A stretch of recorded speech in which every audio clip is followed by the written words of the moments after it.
Welcome to the TheGrayZone Roundtable, Revolution Radio at freedomsource.com. 100% listener-supported radio.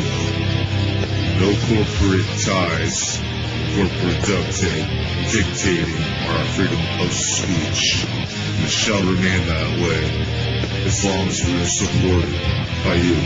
Join us, 347-688-2902. Enter the Gray Zone.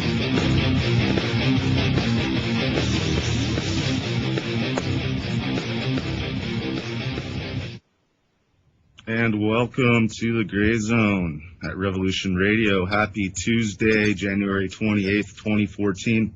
This is Rectify. I will be producing and your host for the next 2 hours on this roundtable.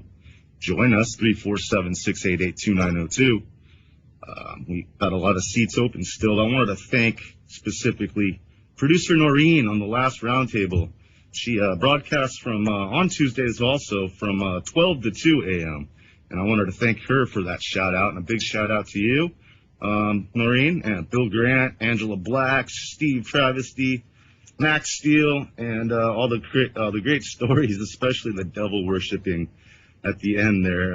That was mind blowing. But welcome, all the Revolution Radio good people out there. Well, today we're already joined by Miss Heather Holman. Welcome, ladies. Hello. Hi, Heather. Hi there, Rectify. What's going on? Hey, I got a bunch of things on the topic list. I don't know where we're going to start, but we got craziness. We've got some psychoness. We've got some fear-mongeringness. I don't know. What's the mood tonight? Angela, were you on the call, or were you on the last show? I was. So you want to pick up with the devil worshipping? Well, that's like such a loaded question. Hey, let me do the Noreen voice, which is a total compliment, by the way.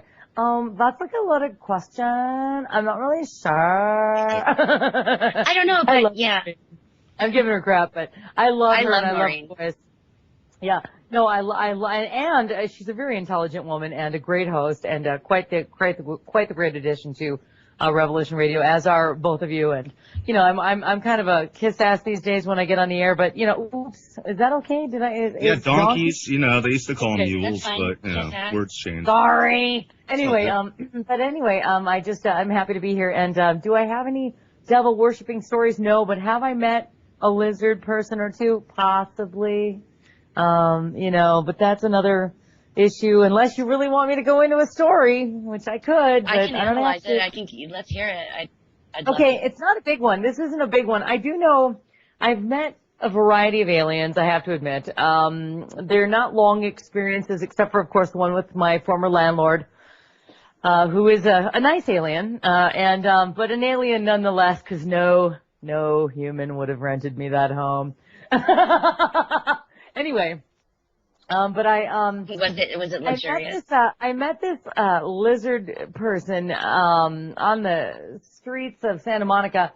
Let's see, I was and he had a pit bull with him. It wasn't a pit bull, it was like a big bulldog. It wasn't a pit bull. It was like a big bulldog, and the bulldog was just the most attractive dog I'd ever seen as far as like big bulldogs go. And I had my little camera phone, and I'm like, oh my God, I really love your dog. I really want to take a picture of your dog. And do you want to pose? And he just looked at me with these like black, blank eyes.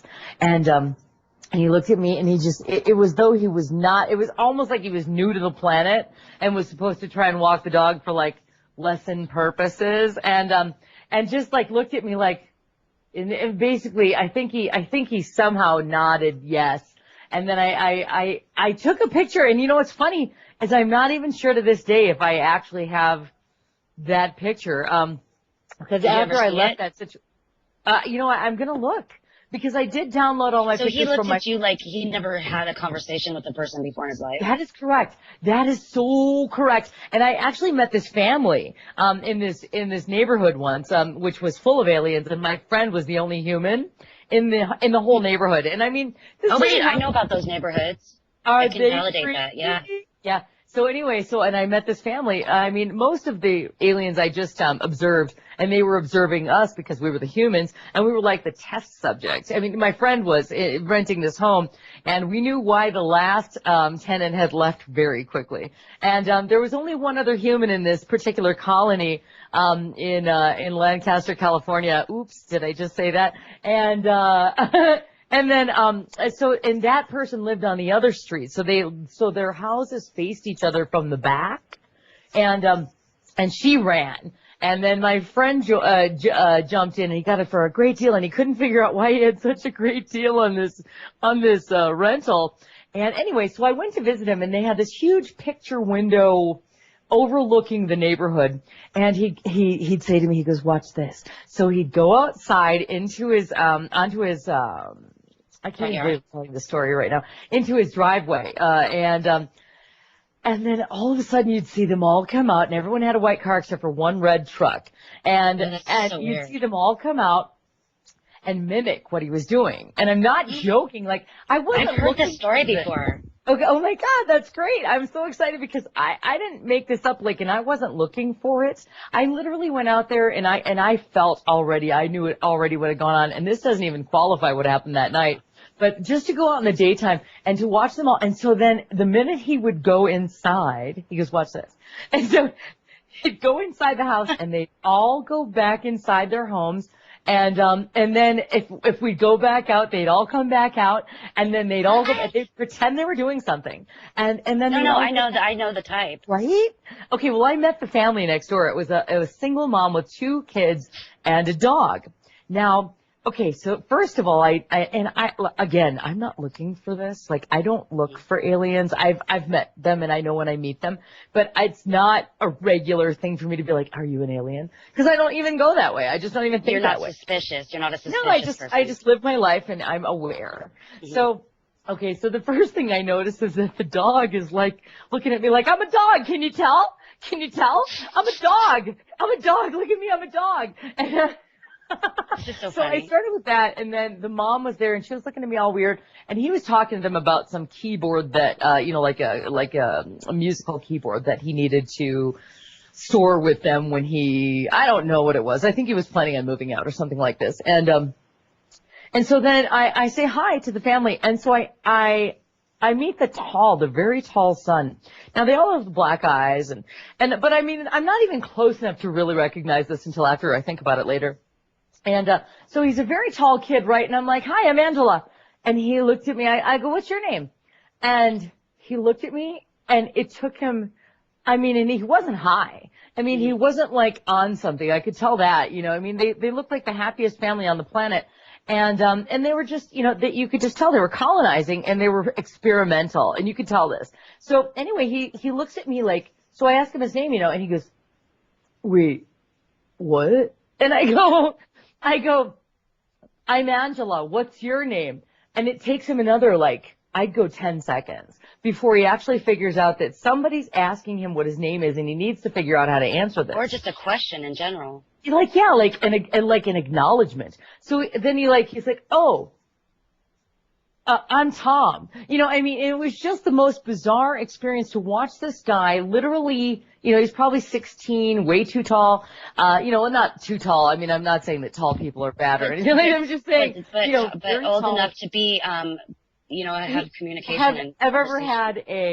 Have ever had a conversation with a person regarding, "Hello, I'm so-and-so. Hi, nice to meet you." What do they call that? Back in the old slave songs, they call that like call and response or something music. Right, there you go. Right. So the end, just of those 2 particular experiences, the guy on the streets of Santa Monica who looked at me like he had never met a human in his life and he couldn't believe I was addressing him. And then the other one was this family in this weird neighborhood, et cetera. And I have to just say that, I walked back inside and I was in awe. And there's more to the story, but that's enough for now. I don't want to, just sit there and, hog it all up. But yeah, it's crazy when you're in that situation. And if you're aware and you're not walking around like a zombie and you see what's in front of you, it's so bizarre. It's bizarro. Yeah, for sure. Have you See, ever I'm messed usually with- the person in the other end of it. I'm usually the one who's the freaker outer. Have either of you in the past ever messed with orbs, orb-like entities, allowed them to communicate through you in certain seances or meditations, anything like that? Same friend. No. You brought me up there. I'm a different type of a medium. Okay, I go. think orbs are projections out of our eyes. Or the person that's taking a picture on a camera, they project the orb out of their eyeball. Well, when I was younger, in high school, about 16 years old, me and a group of probably 4 or 5 of us, I don't know, I just call us a convent if you want. We didn't call ourselves witches. We were just ignorant people screwing around, the kind of people that screw around with Ouija boards and stuff. But we got into this meditative state to where, it was a breathing state to where you're meditating. Nice slow breathing, you get into the state, eyes are closed, and then you focus your eyes. Kind of like when you looked at those 3D pictures that they used to have in the malls when we were younger, where you'd have to cross your eyes a little bit to see the picture to pop out. It's kind of like that. You'd have to get into that state of mind with your eyes and in that state of mind with your breath. And all of a sudden, all these orbs would be all around you. Bluish green, kind of how they portrayed Slimer. They didn't have a face or anything. But they do placements within movies and stuff, which I was referring to as Ghostbusters, of course. But that kind of a hue. And they'd be in different sizes. You should talk to Pony about that. Oh, I'd love to talk to Pony for About listening. Ghostbusters, he loves that conversation. It's an open roundtable, 347-688-2902. Everybody's welcome. Bring whatever's on your mind. But yeah, I was just wondering if any of you had that same similar type experience, because I did that for maybe a few months. That was before I even picked up any religious diatribe, any book, any religious book, and started reading. Wait, so did what? You said I did that for. We used to get into the state as a group. We'd go into a room and just do this, and we'd allow these orbs to come into us and talk through us, and they would tell us the story. Yes, and the rest of us would ask questions of the one that took the orb in, like, who are you? How did you die? Were you a man or a woman? How long ago? You still could have been projecting the orbs yourselves out of your eyeballs. I don't know. I was a kid, but I was just... But so this wasn't about the same time as the ladies with the frogs? That was around the same time. It was probably within the same year to year and a half. Wait, ladies with frogs? Each other. I got attacked by witches within maybe a year and a half after what I was just speaking of with the orbs. Whoa, because you were so open. I guess. That's the same exact time I was also practicing hypnosis. So, yeah, I guess you could say I was open. But, yeah, it was a hard lesson to learn through that whole time. Those 2 years were hell on earth for me. A lot of stress, a lot of pressure, a lot of things that, like you said, when it's right in front of you, you're like, what? Yeah. I've got that behind my belt. I'm sure I've got some gray hair somewhere because of those days. Yeah. But yeah, I also had a list. If we ever... Can we talk about the Brazilian man? I think Angela would freak out on that. Yeah, talk about it. Oh my God. the dog man. Yeah, that's one. I'll link it in chat, okay? Okay. All right, there's this guy down in Brazil. It's like the first surgery ever where they've actually taken the face of a dog, the snout, the ears, the eyebrows, and sewed it onto a Brazilian man's face. Hear that, Bo Bear? Let me go ahead and get that story up. No, I had a dream. Why are you saying that to Auntie Bo Bear? Because I go to her for my dream counsel, and I had a dream exactly. Yeah, I had a dream exactly like this, and that's why I was just making a note that. Oh my God! So you had a dream about this. Brazilian man got a dog face by plastic surgery. Talking about a dog face sewn on a man. Look at the link, Angela. They shows a picture. Okay. Let me drop the link in the chat first, since it lags. Okay. And then I'll read the story to everybody listening. Oh my God. Chat room. But if you want to visit our chat room, it is an awesome chat room. That's at freedomslips.com. And you can just click on chat. There's also a site support button, which is the only way we breathe here. We're all 100% listener supported. But yeah, Brazilian man got a dog face by plastic surgery.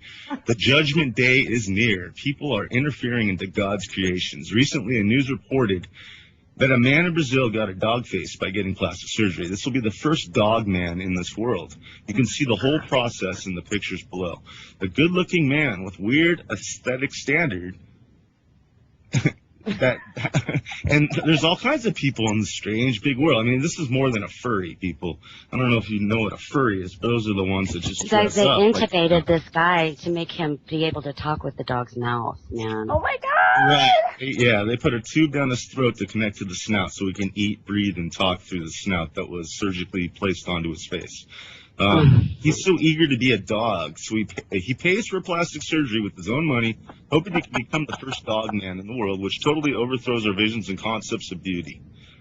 And so, yeah, so you click on that link. And humanity. There's pictures. Beware. I mean, they're kind of ugly pictures if you're very sensitive, but yeah, freakish world we're living in there.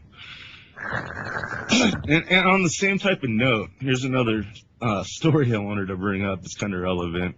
A radio station offers 6 figures to anyone that put tattoo, the station ID logo on their forehead. So a man and his son did just that. We're told they weren't entitled to anything after doing so. Oh. Everyone has regrets in life, but usually those mistakes are not as obvious as everyone else's.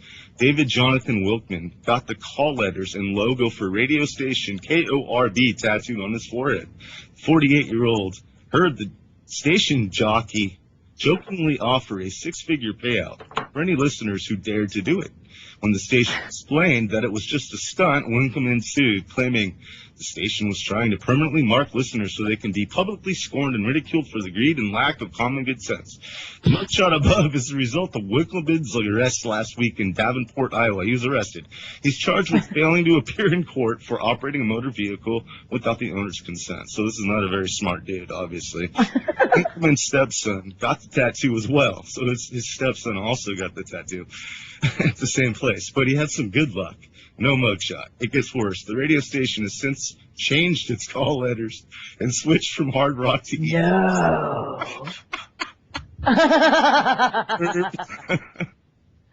Wow. Changed from hard rock to easy listening. Yeah, they call letters and then they went from hard rock to easy listening just to, add fuel to the fire. I did it again. Oh my God! So wait a minute. What was the last name of the man and his stepson? Did it start with D and did it end in Usher? I mean, seriously? Right. I really and then how much were they offering? 6 figures? Yeah, find out what part of the country that's in. I have a feeling it might be from the South. No offense, anybody from the South. Very, very. Ooh, no, be careful now. Be careful. The Southerners they might get mad. I love the y'alls. The y'alls. Y'all. All y'all. Does the dog man walk in all fours? I'm just thinking about when he wants to, or when he's playing. Run around with the tennis ball in his mouth. I don't know. Well, I know Go for a my cat ride. can Go walk for a on ride. too. My cat can walk on his hind legs, so let's just.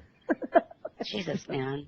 Really? Another kind of scary thing I wanted to talk about. We can Continue. get. I'm fascinated. I know, me too. I knew. Sorry, go ahead.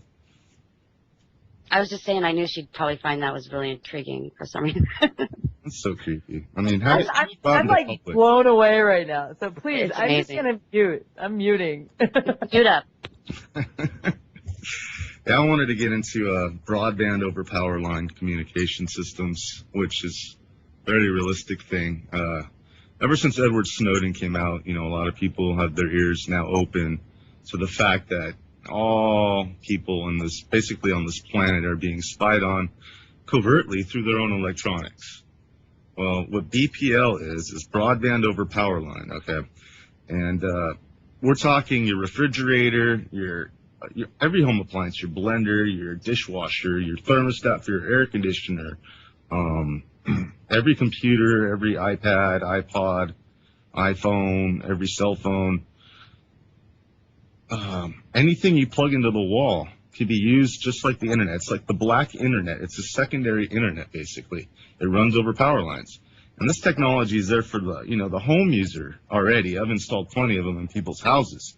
That's just on a local network, so I know it works. Say you have a bad spot in the house where your Wi-Fi is not going to reach, so you use 2 of these boxes, and it transmits your broadband through the power lines. Well, the entire whole smart meter thing, first they came out with the Energy Star devices, right? They're like, yeah, we're going to saving money, save the earth, the whole Al Gore global warming type deal. 15 years ago they started doing the Energy Star appliances. Yeah, Maybe right when he 10 years ago. invented the internet or something. No, I'm just kidding. Yeah, right. Maybe the dark one. I wouldn't doubt it. The one that the smart meters run on. Okay, right? wait. So what are you saying? You're talking about global warming? What? Well, that's where they came out with the whole Energy Star devices on TV. Buy an Energy Smart air conditioning, heater, whatever. Refrigerator. Yeah, get rid of your old funky ones that waste power. Well, there's a lot. I've got a lot of articles now. I did a bunch of research, and their plan, they're already doing this. From what I've found is this was to be, as well as all the cameras on almost all intersections throughout the country, all the cameras on top of the signal lights, this was supposed to be implemented as a nationwide spy grid by January 2014. Well, it's government, so they're running late. But it's happening. There's an article here. For the first time, hackers have used a refrigerator to attack businesses. Security researchers at Proof Point have uncovered the very first wide-scale hack that involved television sets and at least one refrigerator. Yes, a refrigerator.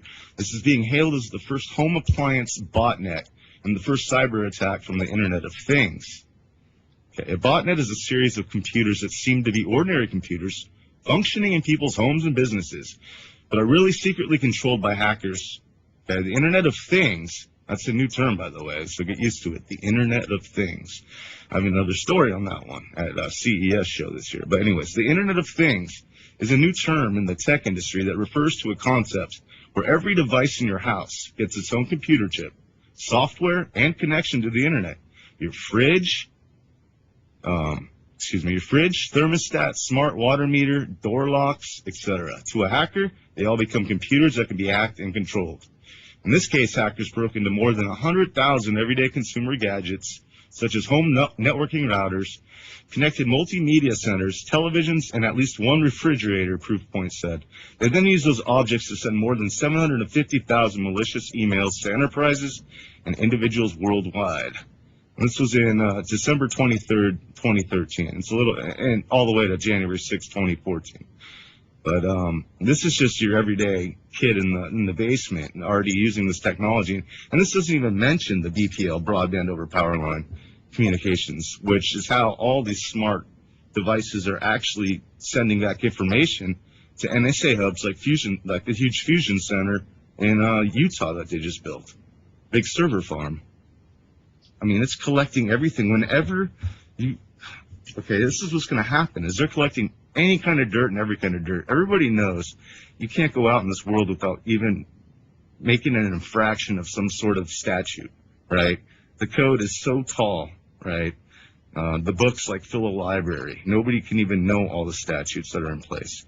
So for instance, flags on phone calls or emails and web bots. Do with the information is what Solaris said. Well, if you ever try to step up against them later, they can use it against you. Correct. Watch what they're doing.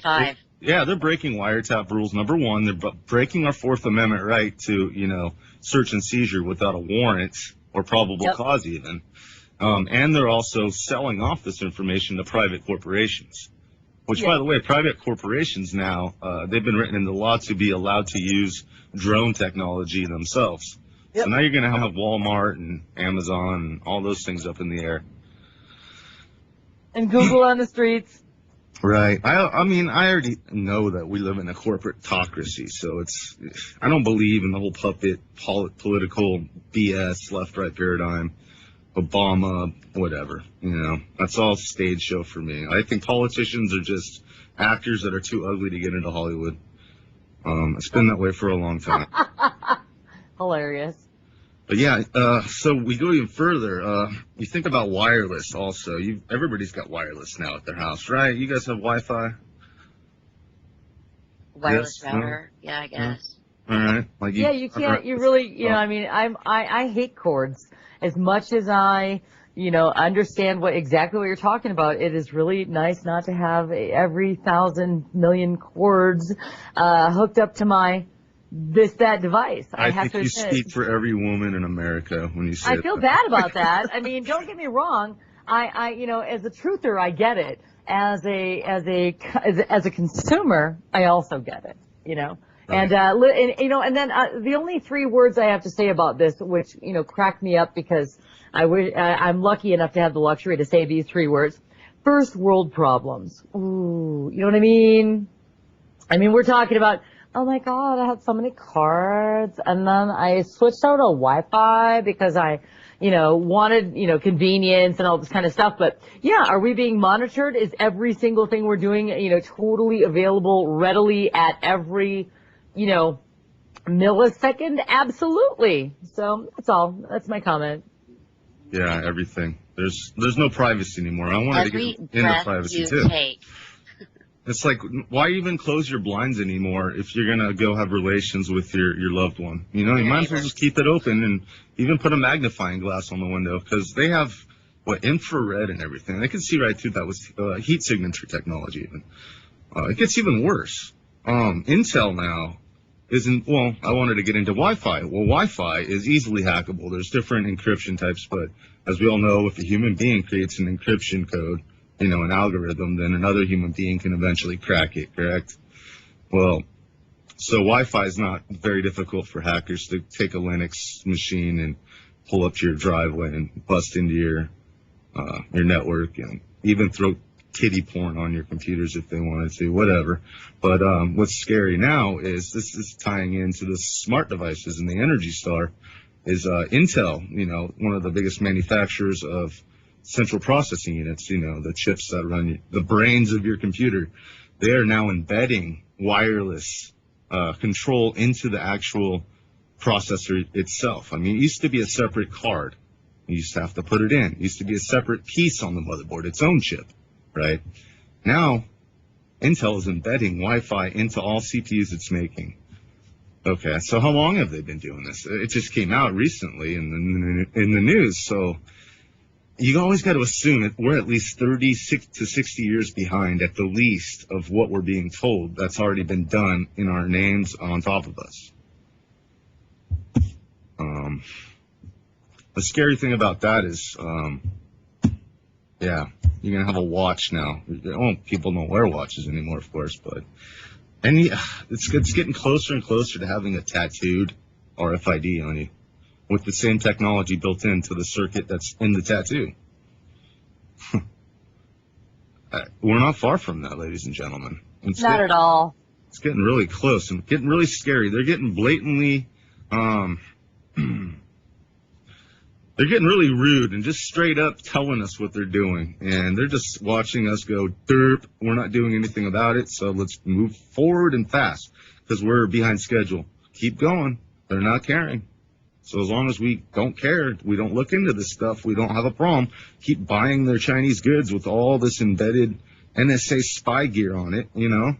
We're giving in, we're consenting, and that's how the duality works. You have to consent to any contract.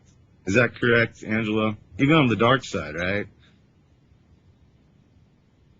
I mean, yes. Sorry, I was on mute. You know, yeah, just continue on.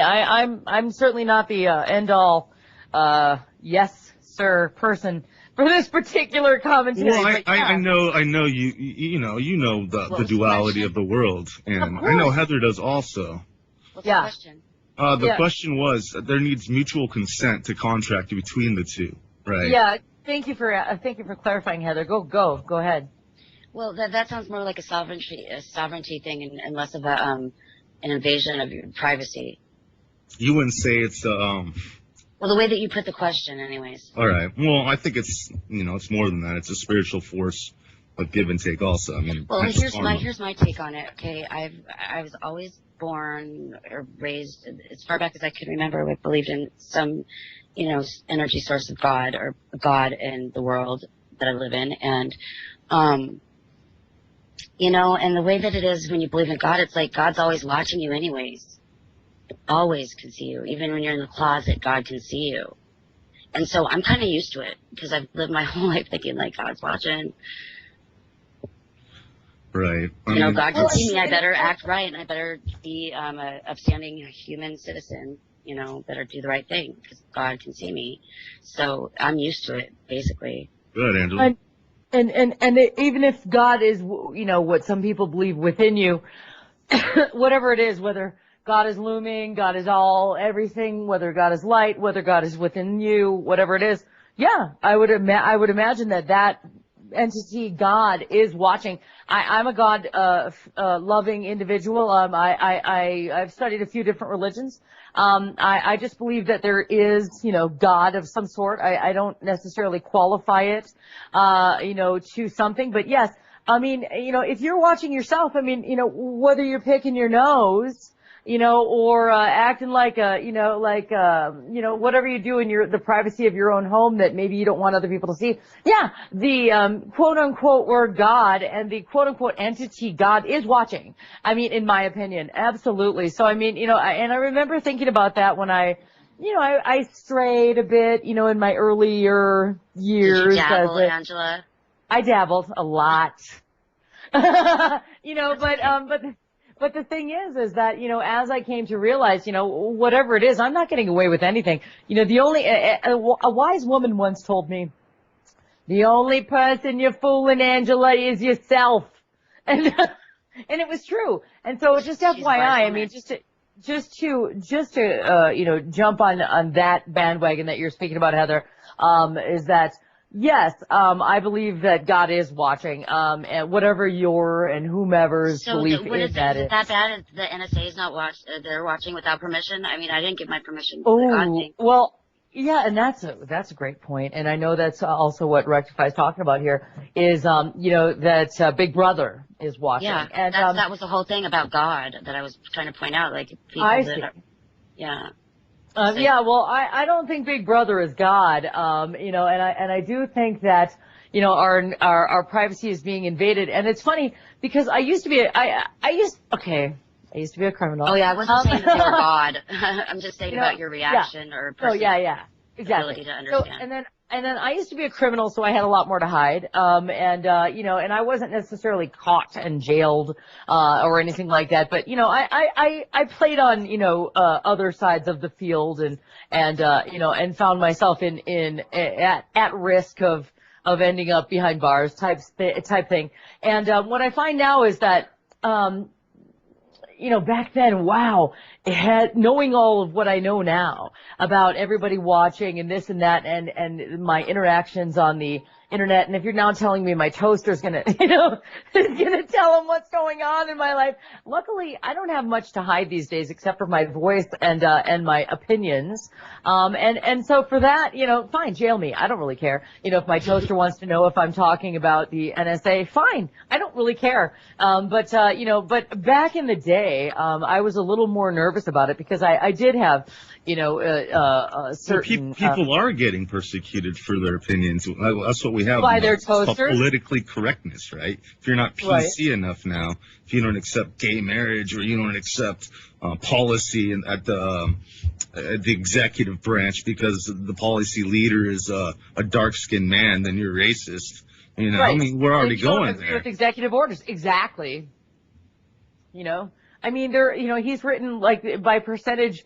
More executive orders, which he doesn't need anybody to, you know, and you know what's weird? I'm going to take that back. I'm going to stop using the word he, and I'm going to start using the word Obama every time I speak about Obama because people started using, I've noticed that people are using the word he, when speaking about Obama without actually, using like either for, you know, what is it, forwarding or whatever, well, you know, any type of reference.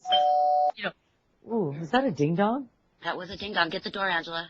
Yeah, anyway, voices. Anyway, so it's so funny to me when people are having commentary now, you know, and I read a lot of Facebook. I do a few things, mostly about fracking or water or this type of thing. But when I read people commenting about Obama and this type of thing, they use the word he all the time. And yeah, he, but they don't even address him as Obama first. And you know how much that blows me away and how much power that gives that person as a god or immortal or something. Yes. I mean, it freaks me out because I mean, if you are going to talk about the quote unquote he, and then go into what we were just talking about, which is the quote unquote God. It's the assumption of power. Yeah, I got you. Yeah, so it freaks me out. They're like, oh my God, now they're like, OMG, he's not talking about this, that, the other thing, and then they don't even know, mention who they're talking. And you know what? I'm like, wow, they don't even realize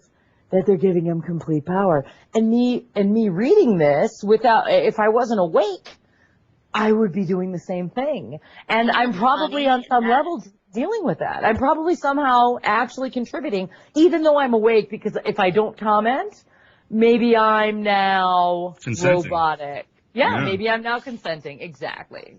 Wingman, what's on your mind, bro? You being wiretapped like all of us? Dude, this is heavy. What's going on in the UK? I know you guys are ahead with all like the CC closed circuit camera systems, but how about like all your electrical cables, your electrical outlets being sending packets for how many years now? I don't buy any of that. But Big Brother pretty much started over here, didn't it? But with regards to people watching or entities watching or whatever, the God watching. I'm sorry, I had to call out disagree. I think God has left the building pretty much.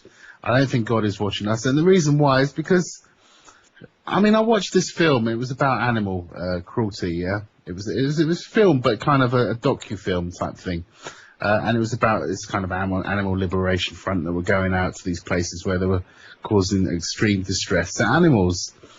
And I'm sorry, but when I was watching some of the things they were doing to these animals in both labs and just to raise cattle and so on and so forth. It was tearing me inside. It was tearing me up inside.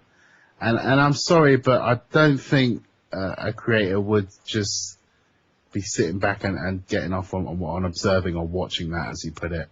And so, there has to be something else. And so, I think the reason I say this, and I'm not trying to be confrontational or anything, but the reason I say this because I think it's a case of that, it's down to us to do God's work to some extent. I'm not saying I don't believe in God, but I'm saying it's down to us. Something's wrong, in other words. Something's wrong that God isn't able to intervene on this density and this domain to the extent that we'd like that to happen, because there's no way a benevolent creator would sit back and allow innocent animals to suffer. And there was pain on some of these animals' faces. There was real pain and shock.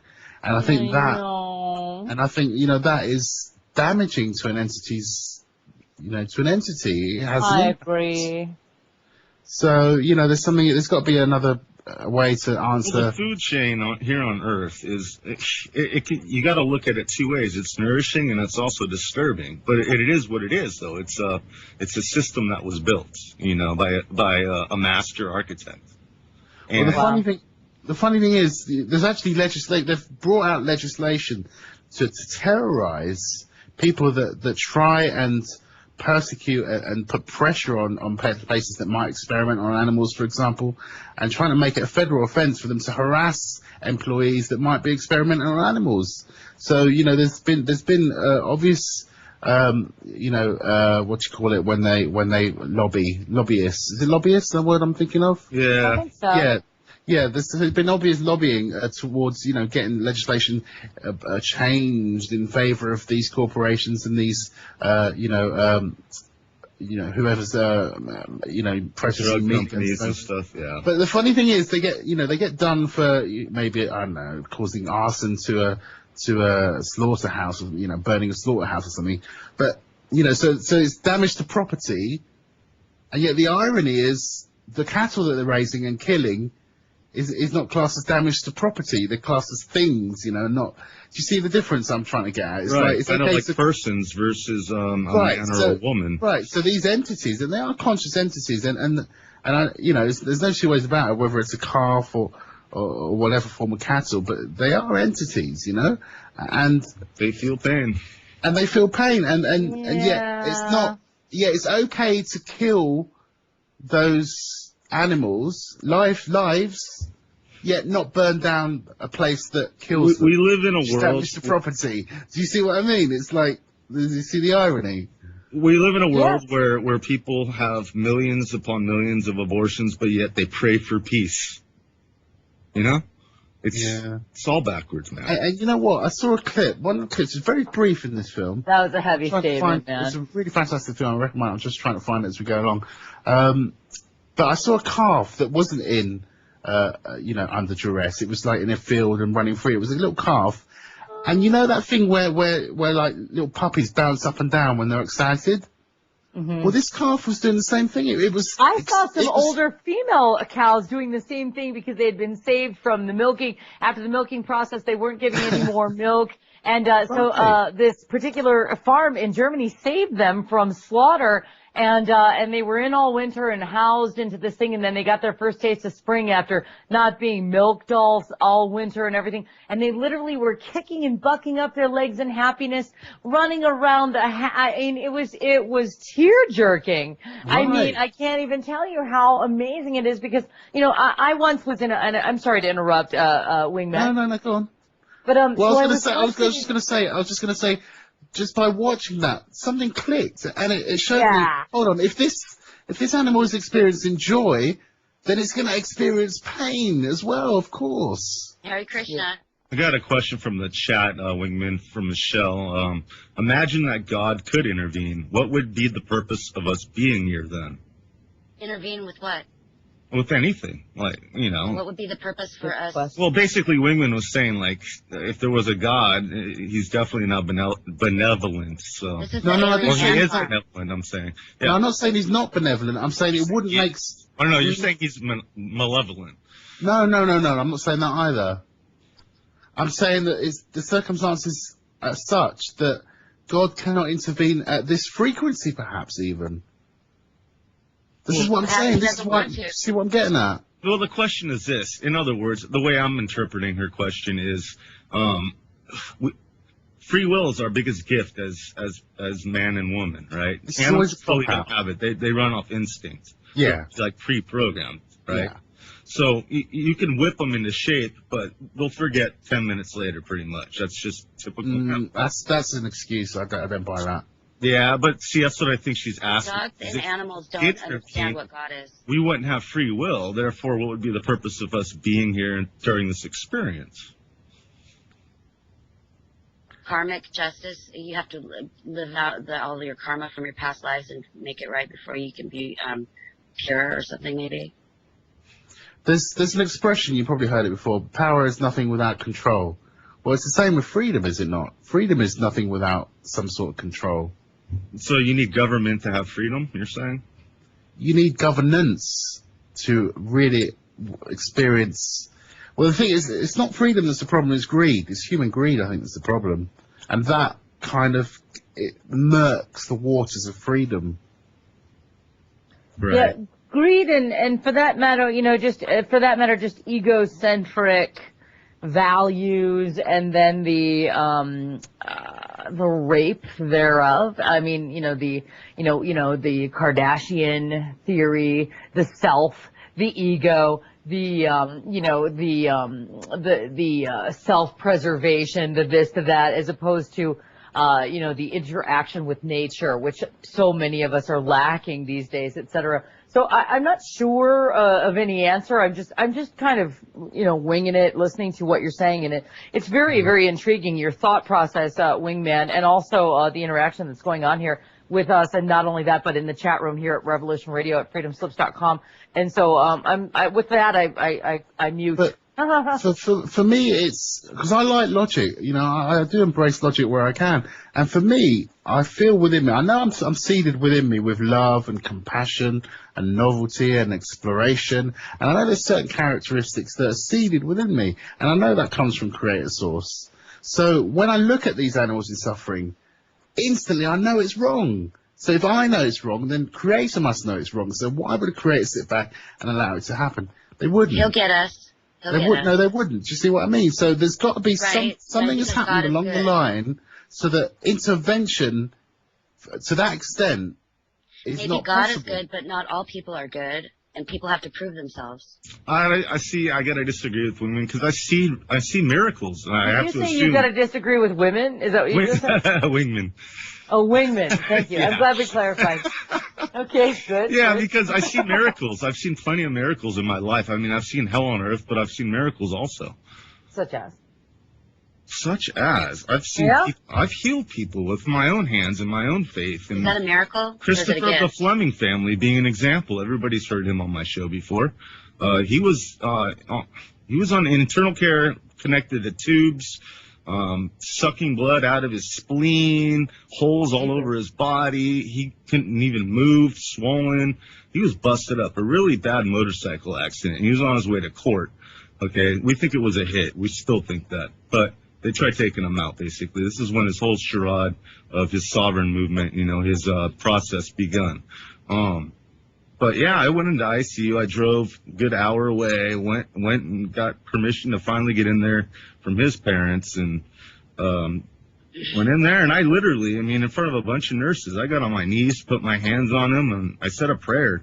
I was embarrassed as heck, too. I was like, Good oh for my God, you. I can't believe I'm doing this. Good for you. The next day, I brought, my wife was at work, so she couldn't be with me, the first day when the accident happened. But I told her, I don't think he's going to make it, and I was really worried about him. I stayed with him for 2 hours the first day, but he was basically unconscious. And so now the he next believes day, in, I and came now he back. believes in prayer. What was that? And so now does he believe in the power of prayer? Oh, yeah. After that? Oh, yeah. So you're a teacher. We're all fearfully and wonderfully made. It's not that big of a miracle that we can survive things. When we're born, before we're even born, it takes the most insatiable will to live. That after we're born, it's easy for us to survive. It's harder to die, actually, I think. I think so. Yeah, the next day he was 180 degrees better. He was talking, smiling, joking with the nurses and everything. And I felt like a fool because I was telling Gina, man, this might be the last time we're going to see him, and get there. And the guy's 180 degrees. And I was like, right. It should have taken him 2 weeks to get to that point instead of overnight. So that was the last miracle I encountered, basically. But, I see that as different. I see that as tapping into source energy to facilitate healing. And that's kind of where, to some extent, where we should be going is identifying with that aspect of ourselves that pushes us into that field of vibration, or call it what you want, moving back home, if you like, or moving towards going back to source. But that's tapping into the energy. So I see that as different. Getting an animal out of a cruel situation necessitates a physical intervention. You can't have a ghost come along and remove a calf that's being harmed from its environment, kind of thing. So it has to be a physical thing, and that's us. But I just want to mention something written. Michelle in chat said maybe God is intervening by giving us compassion, empathy, etc. But we are choosing not to pay attention and use it to make a real difference. That's a fair point. But it's a tough one. But there is. Here's another angle, Wingman. We wouldn't have a thing called faith if everything was done for us by the Creator, right? Oh God. Well, faith is only an absence of a truth.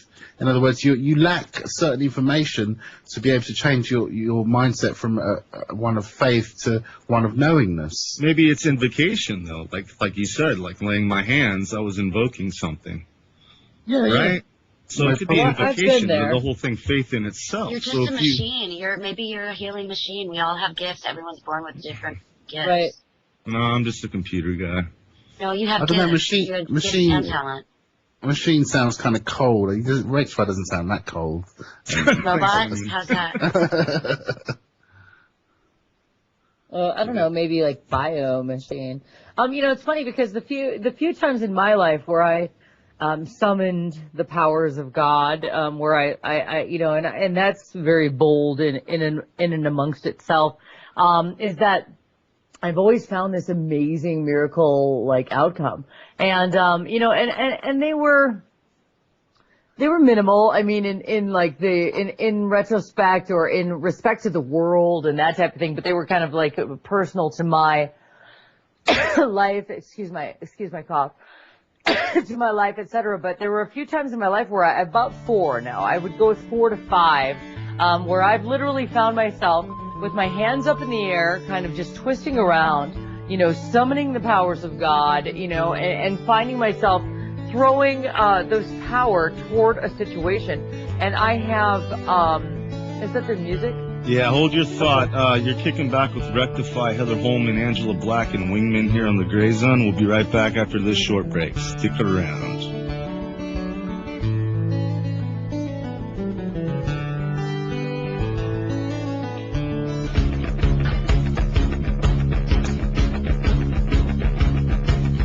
Revolution Radio.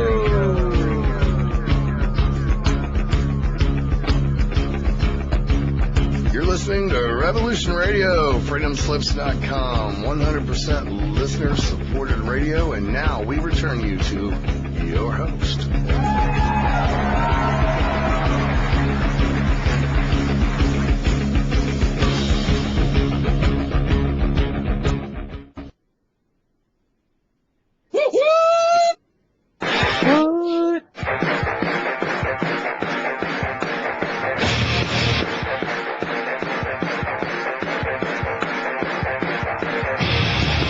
Welcome to the TheGrayZone Roundtable, Revolution Radio at freedomslips.com.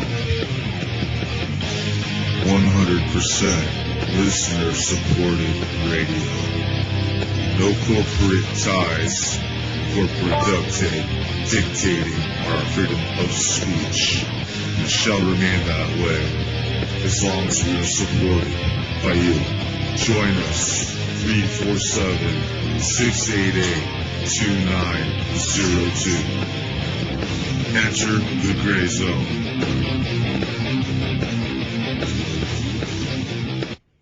And welcome back. You are hanging at the Gray Zone Roundtable here at Revolution Radio at freedomslips.com. This is Rectify. I have Heather Holman, Angela Black, and Wingman from the UK with us. And we're talking about all kinds of craziness from the NSA electronic spying grid to the suffering of animals in the world and all the way to God. Talking about God, prayer, and miracles. But yeah, we're having a good time. Join us, 347-688-2902. Or if you have Skype, you can get in here on Skype at Freedom Screen. Just add Freedom Screen as a contact, and we can pull you right in. But, yeah, like freedom and then the word screen, like a screen door, That's right. Screen. Yes. Okay. Hi, Rectify. Hey, Angela, you want to kick back a little something to Revolution Radio? Yeah, I want to go for the situation and let everybody know what they're listening to. Just and FYI, how I keep coming back is that this is a place where you can speak your mind. This is a place where you can hear people speak their minds. A lot of our listeners have become hosts. I was one of them. You, I think, were one of them. Heather was one of them. Wingman is on the air. In general, this is the roundtable, et cetera, where we have a lot of, fun discussions in general. But what I want to say is that people have the right to speak their minds without being paid by conglomerate or politicians to do what they need to do and get the message out there on this station. And that is my reason for coming back all the time, is that I always feel at home. I always feel that I don't have to edit, except for some swear words, and also attacks on personal beliefs, such as religion or basic opinions. I mean, you're allowed to have your opinion on this and these types of things. So however you can tune in, wherever you are, if you're on your mobile or you're this or you're that, you're going to hear the truth here or people's versions thereof it. And nobody's being paid to say what they're saying. And that's the beauty of it. I mean, I used to say I'm not getting paid, so da-da-da-da-da. And I realized that that's not really the issue. The issue is I'm not getting paid, therefore I can say what I want. I'm not being paid to say something else. And that's what I love about this station. And in the meantime, I want to bring up that we are about $633 short of our goal this month on Revolution Radio, and there's a great way to donate to the station. You can just donate, but you can also donate for awesome merchandise such as seeds, survival seeds, and survival CDs and this type of thing. It's amazing what you can get if you want to contribute to the station and keep this thing kicking here, which is basically free radio, I mean, for you, on the internet. And I can't be more proud to be a part of this family than anything else. I mean, I love my family in my, quote unquote real life, but I consider Revolution Radio part of my family as well, and I love being a member of this family. I've left my show a few times, and I'm just doing some roundtables right now. But I have to tell you, I always feel welcome. And what we do here is treat everyone with respect. We have a great exchange of information in the chat room, etc. And just that, I think that's basically it as far as my spiel goes. Go to www.freedomslips.com, hit the donate page, look at all the cool things you can get. I mean, 35,000 seeds and a survival CD for $100.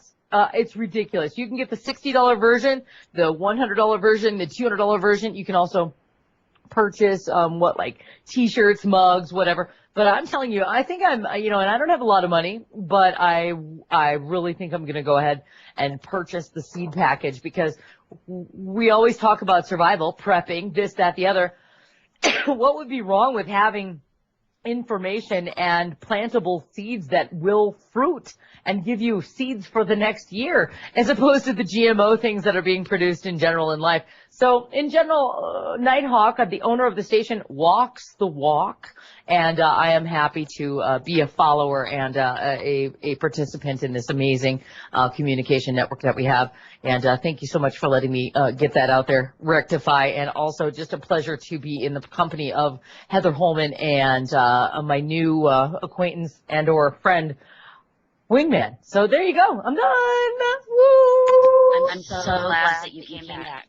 Absolutely. And also, Hawk, this is Hello? for you. Who's that? I was just throwing a shout out, woot woot, to Hawk. Okay, yeah. That's it, dude, also. Yeah, we don't get paid. We're just doing this because it feels like the right thing to do. And it's grown so much, you can't just walk away from something that, you've seen the grassroots pop from the seed from. And you can't just ignore it. You got to keep watering that growth. So that's why I'm here, and I enjoy it. I can't deny that. I love the company, and like Angela's saying, it's like a secondary family here. You can come in, sure. If you're sick, not feeling good, whatever. You can tell the people here whatever's going on in your life, and they're gonna treat you maybe like your stepsister would, maybe a little rough, but everybody ends up meeting back at the same place at the end, and yeah, it's a tight group. So we've had drama, we've had people come and people go, but it seems like everybody always comes back. That's what our family is, though, isn't it? Right. It's Christmas every day here. Or Thanksgiving, depending on who's bringing what. Right. So we're talking about God, and then we got Thanksgiving and Christmas, which I think have nothing to do with God. I think that's all pagan. What do you think, Angela? Well, I do watch I worked in the grocery business for a little while here up in the mountains. And I watch, and I have worked in retail in my life off and on. And I have to tell you that, by the way, is my mic okay? Am I okay? You sound wonderful. Okay, great. So, I watch the marketing situation on the first-hand level because, of course, we watch, some of us watch TV. I got rid of mine. I just watch Netflix and I'll do my YouTube and this, that, the other thing now, or I'll torrent something. But in general, when I did watch, and nowadays if you go into a particular .com, they'll have advertisements as well. So I do watch the, for instance, the Super Bowl. My husband's a big sports fan, and I can understand he grew up in the 60s, late 50s, 60s, and then grew up in that whole worshiping the sports environment and this type of thing, and how they sell sports during holidays and this type of thing, and how I watch it evolve into this non-competition level marketing genius, and I see people buy in and can't wait to see the commercial. They can't wait to buy the thing and, the Target commercial, and you got to go to Target and buy your, pants. It's like the Hallmark holidays, right? It's like, it's for corporations just to make money off all these, it's a consumer grab. Yeah, kind of like Black Friday.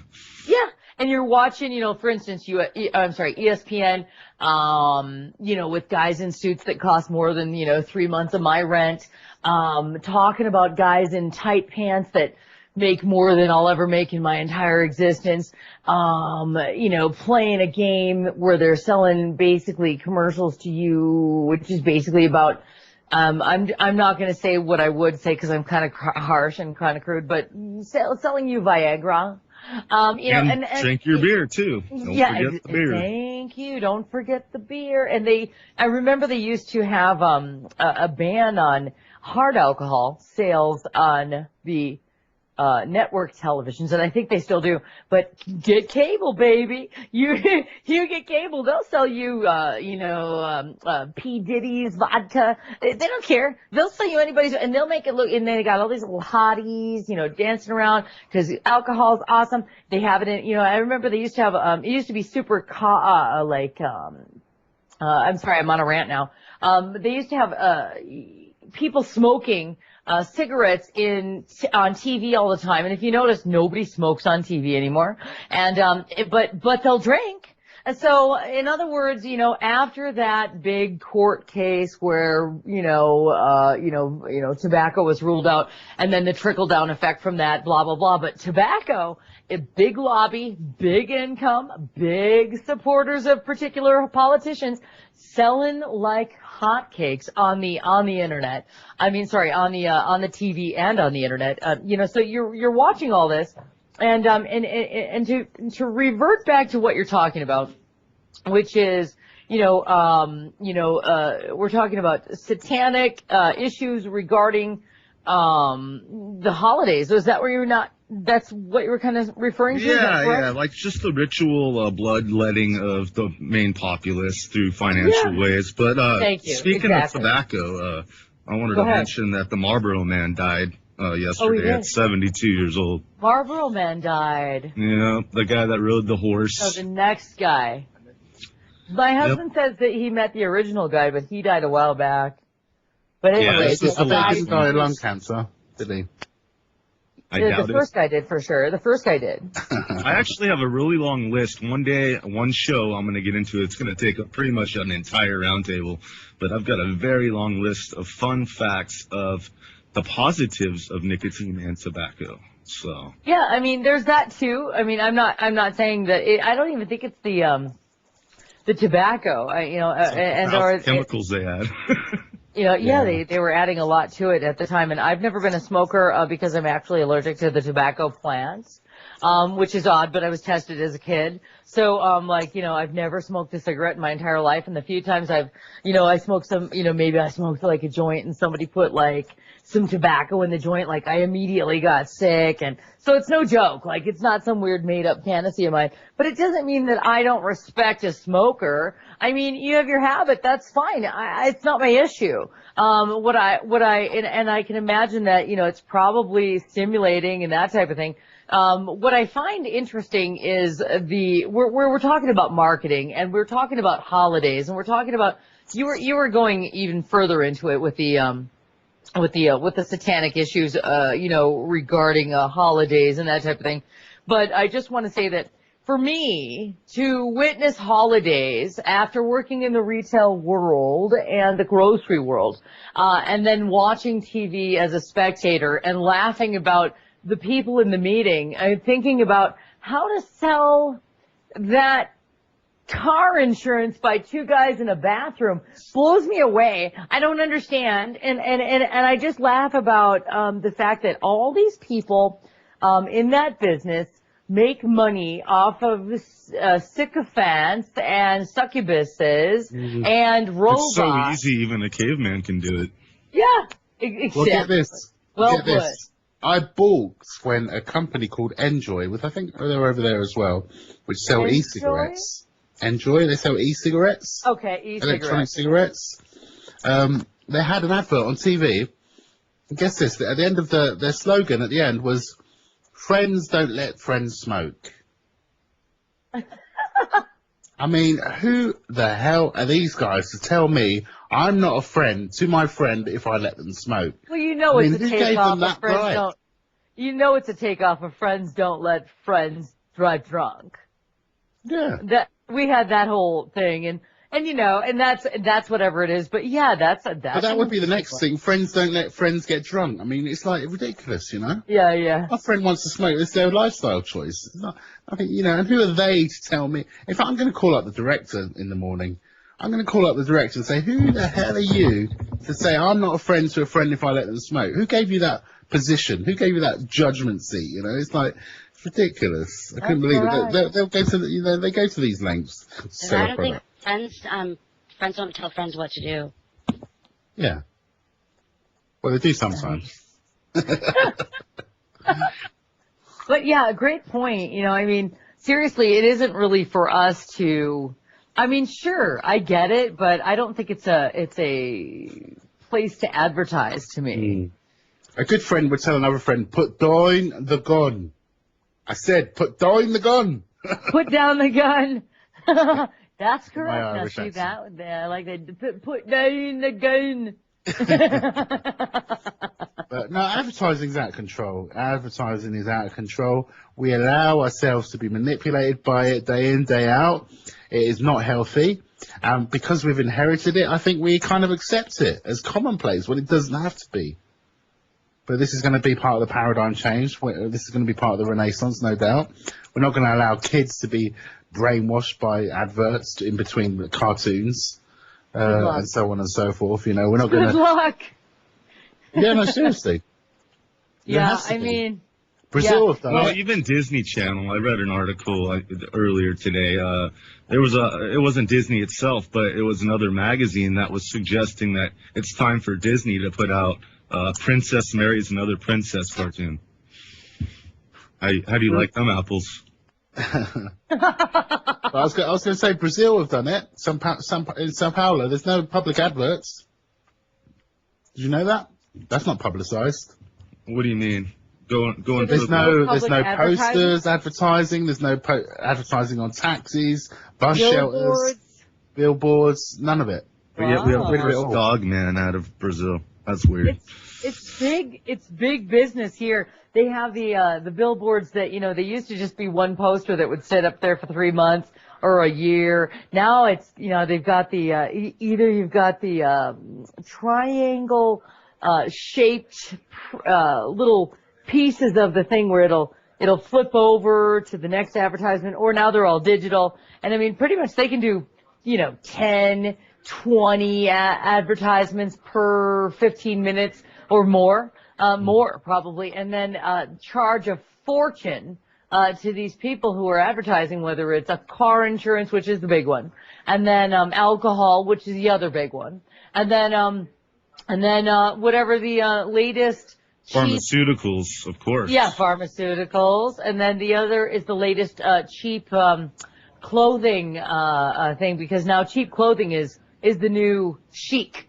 Old Navy, Maybelline. Yeah, Madonna's thing, what is it, what is it, what is the thing with Kate Moss, what is that called, I don't know. No idea. Anyway. I'm embarrassed to know what I just said about Maybelline.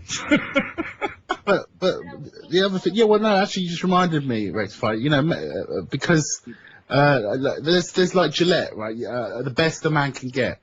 I mean, this is trying to just warp our psyche. The best a man can get is Gillette. Oh, wow, well, I better not push myself any further than buying a Gillette razor then. It's just ridiculous. It's like, or you've got Coke, Open Happiness. Who the hell is Coke to say happiness and associate happiness with a frickin' cocoa drink? Thank you. Thank you. Or Coke is love. I mean, they've even said Coke is. They've even said no. They had this billboard slogan in the UK, and it was the script that they used, Coca-Cola script. Well, all it was love in Coca-Cola scripts. I mean, how dare they? I know, and people believe it. You Moving know, to how dare they? 3-6. I think that is Brian, if I'm not mistaken, and if it is, it's probably on a lunch break. So, Brian, is that you? No. It was a short night, very slow. I'm off, man. Well, welcome. You got on your mind, brother? I pray you're going on past 4 Eastern. Is that right, or are you in at 4? You got about 40 minutes left. Okay. Be cool if you can go on longer again, as usual, but where's your buddy, man? Which one? Your co-host? Oh, I'm running solo right now for the time being. Joaquin actually had some personal issues to deal with. I think it was a timing thing because he is on the East Coast. So yeah, it was affecting his job and sleep patterns, I believe. So Next Monday we're having audition. yeah, I mean he's gonna pop by. I know one day he's gonna have insomnia. He'll be back in here. So, but right now I'm a solo artist. So yeah. I did want to chime in on one thing. I've been trying to call in for like half an hour, by the way, and no one's picked up. And I said I'm going to call in one more time. Please let me get through. And someone finally answered. So anyway, I wanted to chime in on something y'all were talking about probably, God, an hour ago almost, about how God's not watching us, and then someone says they were. Well, I've got very small story to tell about my wife. My wife, she doesn't have a driver's license. She always sits in the passenger. She never used to buckle up. Well, I used to tell her, well, no, her excuse was that, well, if God wants us to have a car crash and wants me to die, then I'll die. And my excuse was, okay, well, God also gave you knowledge to think and have a brain and use your brain to buckle up. I mean, because he knows there's dangers out there. So when you put that on humanity, and by the way, she started buckling up after that. But when it comes to humanity, I think God is watching us because we do have brains to think. Whether we choose to use them or not is up to us.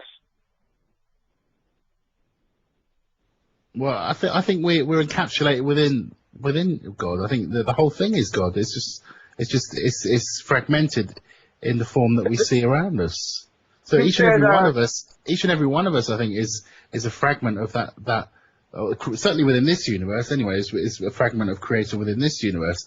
So it's like asking the universe to pluck its hand into and intervene. This is why I don't think we see intervention. Yet the presence of that original benevolence is still within us all. And I think it's down to us to correct the ills, to correct the suffering, and create the paradigm that we want to live by. Not for some so-called bearded fellow in the sky to do so, you know. But that's why I think we don't see the intervention aspect. But you know, that's it. For me, that's the kind of more logical than saying, oh yeah, no, because it's free will. And I get the free will thing. I get the free will argument. But anyway, that's just my opinion. Well, soldiers always say, once they've been on the battlefield and seen all the death and brutality of it, how can God exist? How can God let this happen? Well, the powers that be, whoever's in charge, I won't say the powers that be, but, the powers that be within the military, they put you in that situation knowing what they were doing, and you accepted it. Not that I have any problem with soldiers, they're just doing their job.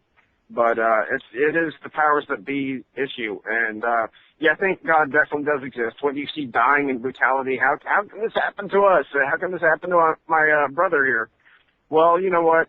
He chose to be in that situation, and nothing against the military at all. Again, they're just doing their job. I really feel for them. But again, just another example of how God is watching us. He gave us that brain.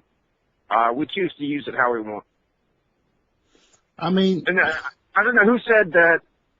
I think, God, was it Angela that said, God is watching us? And was it you, Wingman, that said? Oh, that was Heather, I think.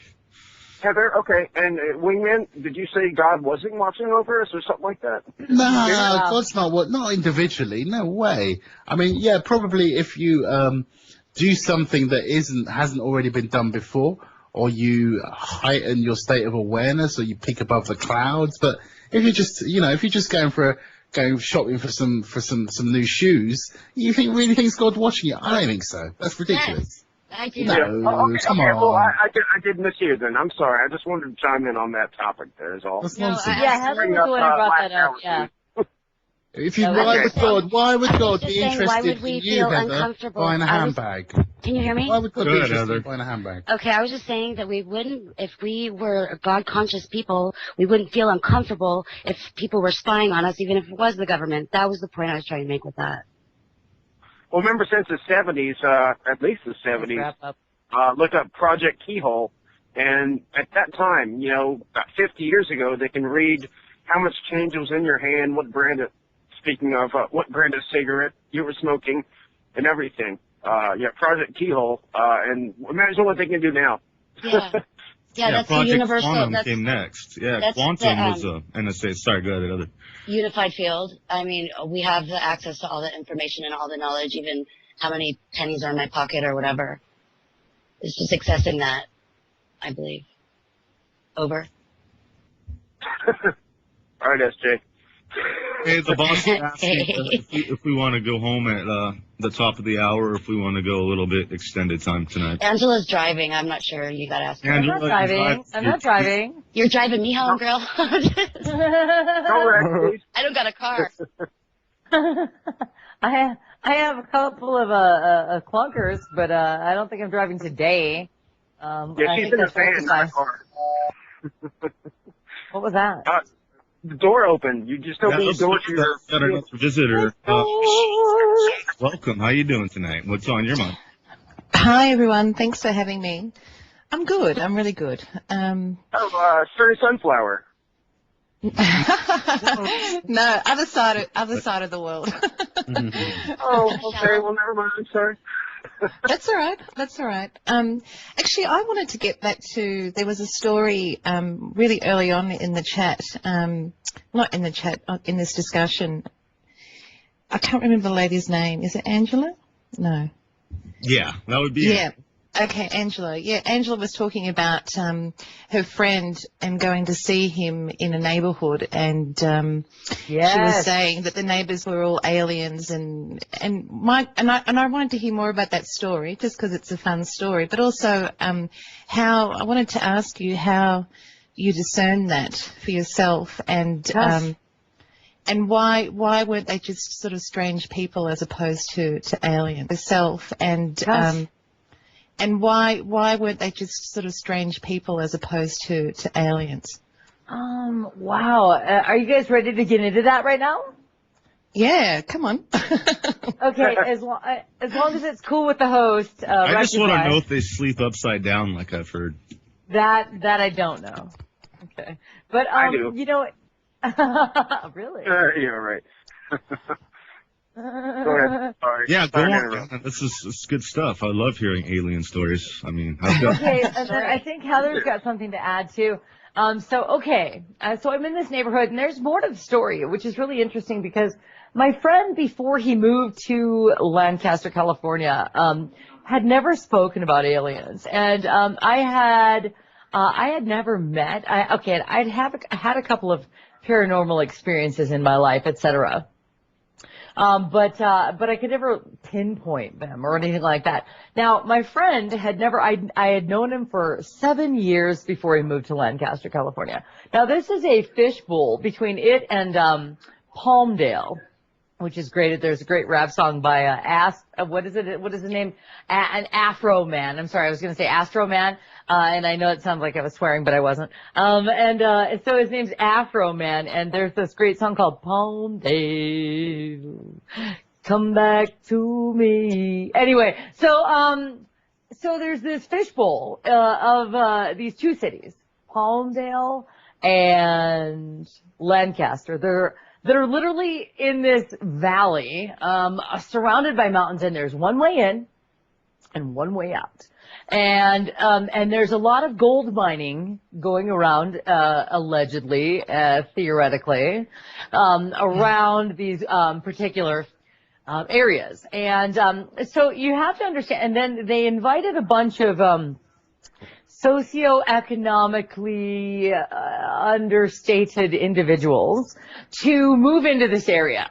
Okay, so you're looking at 3 million poor people that have been given these really great houses on Section 8, as we call it here in America, which is a it's a government-funded property that for low-income housing.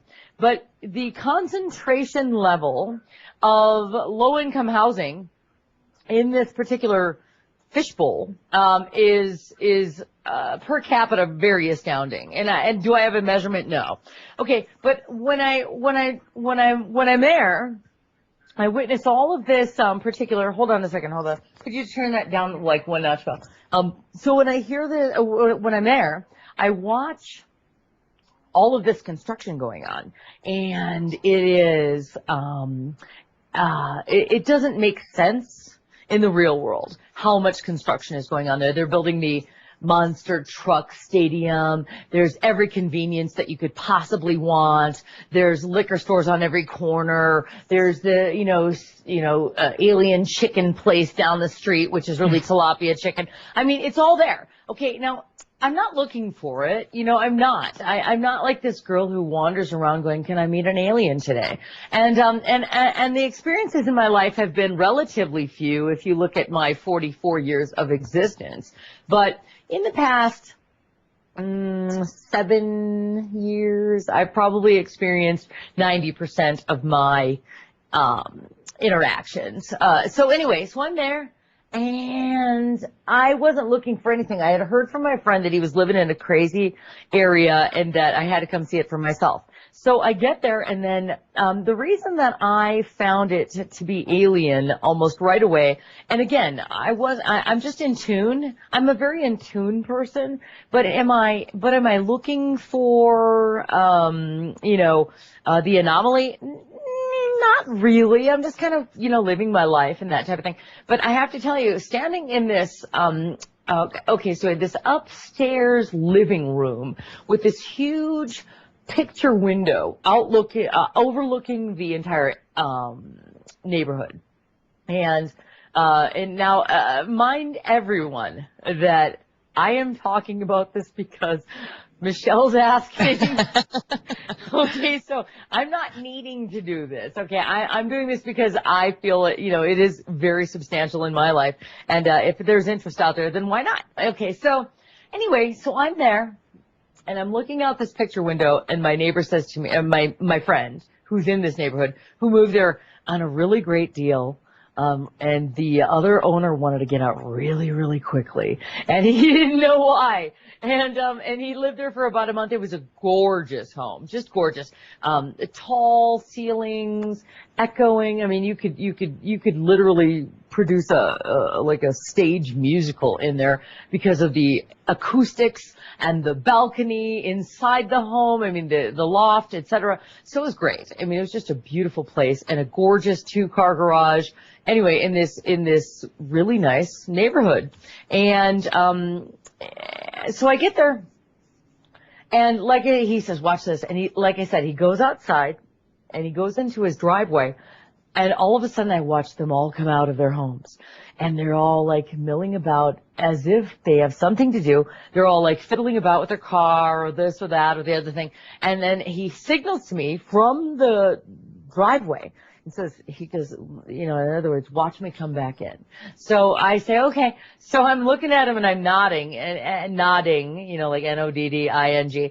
And he said, and so I'm looking, and then all of a sudden they all go back into their homes. All of them.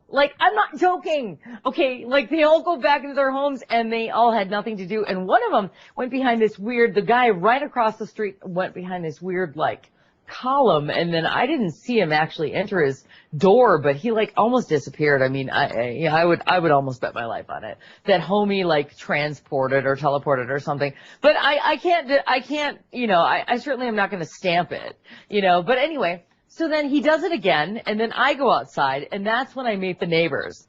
Okay, and then now in the meantime, we're looking at literally a street of all white cars except for one red truck.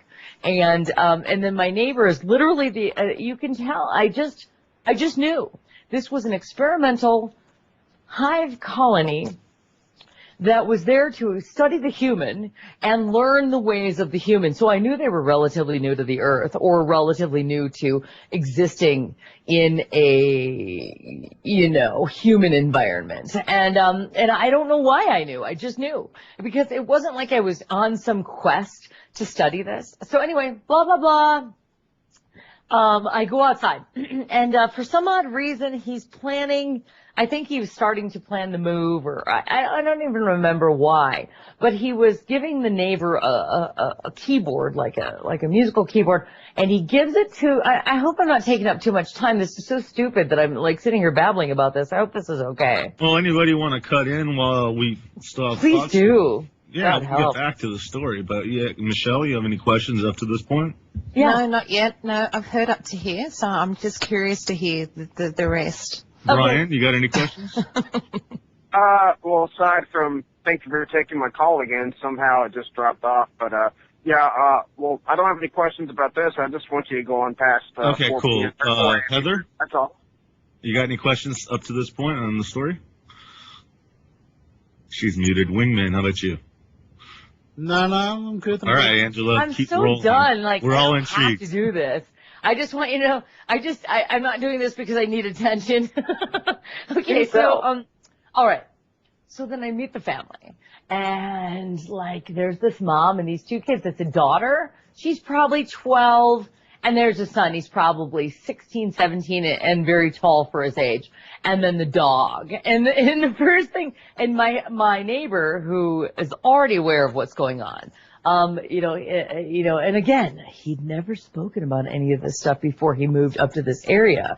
So he's telling me this, and he's like, you got to come see this. You got to come visit me. So I go, and anyway. So we get outside after the interaction where I'm watching, and I look at him with my jaw dropped. I'm like, people are really coming outside every time you go outside, and they're really going back inside their houses every time you go back inside. He's like, I know. And I'm like, it's crazy. They're mimicking you. They're looking for what you're doing, and they're trying to act like you are. And I said, yeah.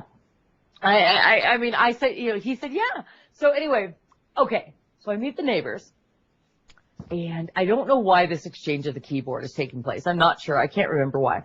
But all I could notice was that the dog was way too happy to be a dog inside the house, and they were all outside, and they were standing there like this weird, like, pseudo family. I mean, something you'd see on the Truman Show or something like that. And the daughter's like, distant, and the son's super distant, and the mom's super friendly, and the dog is just really excited that he has embodied the dog.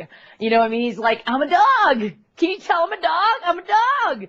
And, so then and I've already told the story, but anyway, I'm just leading up to it because this was your question, Michelle. I don't know why I knew, but I'm watching them interact, and I'm feeling very odd. And then, like I said, I had this interaction with the older child, the 16-year-old very tall son, and he doesn't even understand the question when I'm asking him his name. And you can tell he's never been asked this question before. You could just tell. You could just tell he's never been asked what his name is. He sat there and he I literally have a question about this. I'm sorry, Angela? No, please go ahead. My question is, how much longer, what were the chain of events afterwards? How much longer did he live there? And what was the reason for if he left? Oh, good question, Heather. Okay, so what happens is, I leave there. Okay, wait, so that evening, we witness, I sit there in the backyard, which is a fenced backyard, and everybody's got their fenced backyards, and it was in the middle of, I would go with like November-ish, so nights were getting shorter at the time, and this leads up to the next issue, but okay, so I sit in this backyard, we go get some alien chicken, okay, which I'm telling you, it's alien chicken. This was not real chicken, it was alien chicken. And I don't know why I know it was alien chicken. I just know it was alien chicken. Okay, so anyway, I'm in the backyard, and we're sitting in this. And somebody interrupted. Is somebody saying something? No, I was just laughing at alien chicken. Oh, alien chicken. Don't get me started. Okay, wait. Let me finish this story. I got to do it. Okay, so we're sitting in the backyard.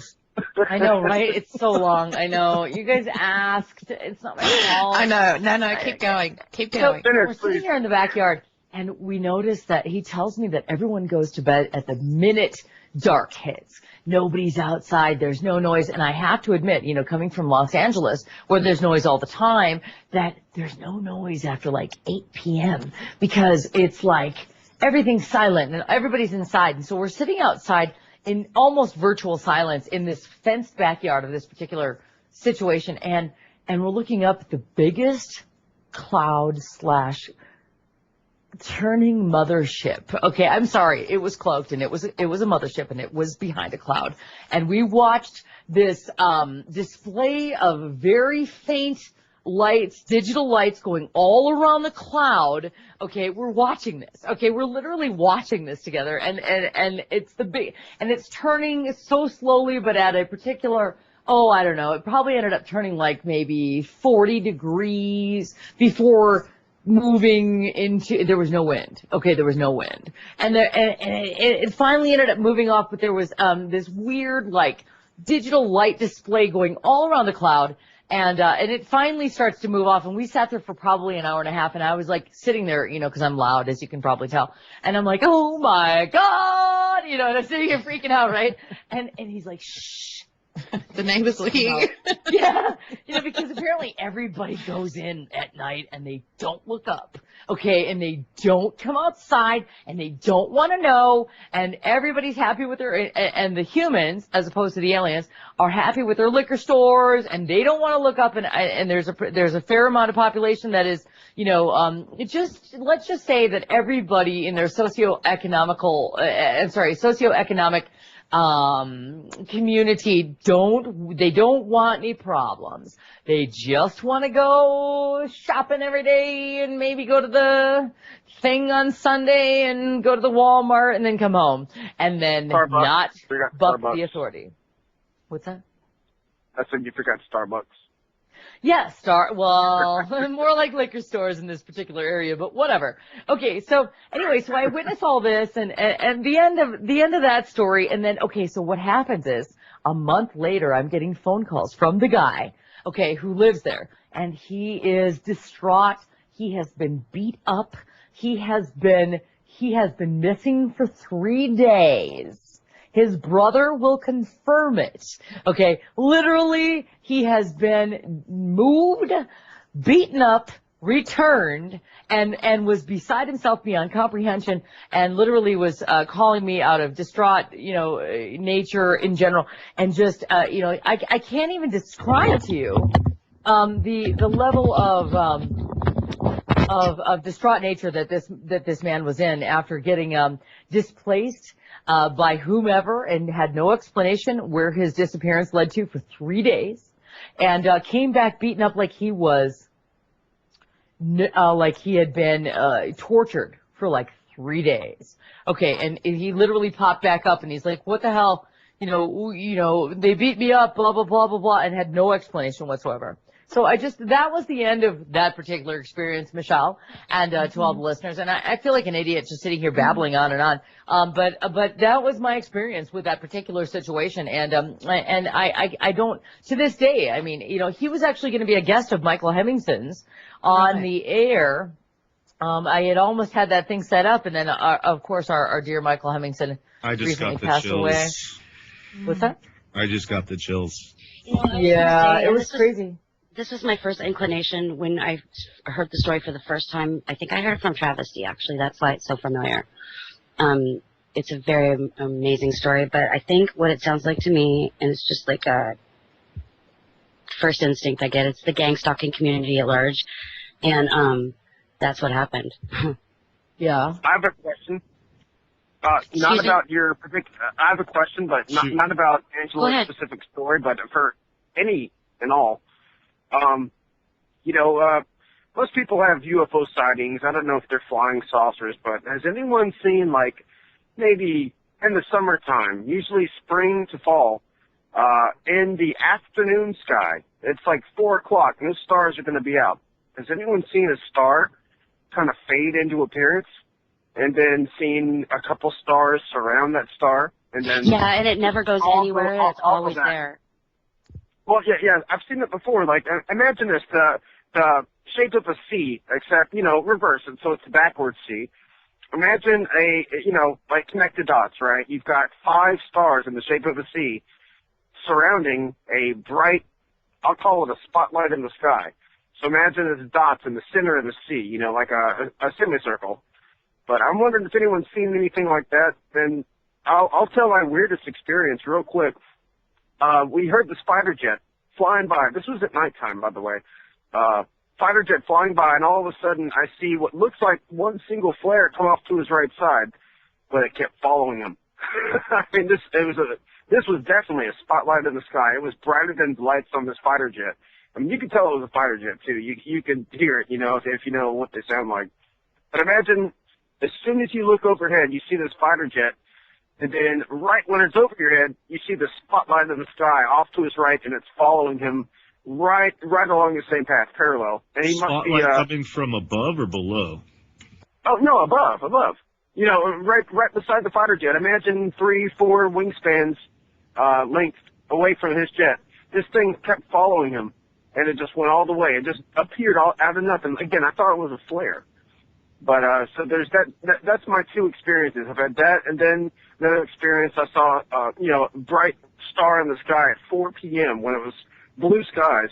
All of a sudden, a bunch of 5 just appeared around in the shape of a reverse C, and just stayed there for about 30 minutes, and all of a sudden they just all gone.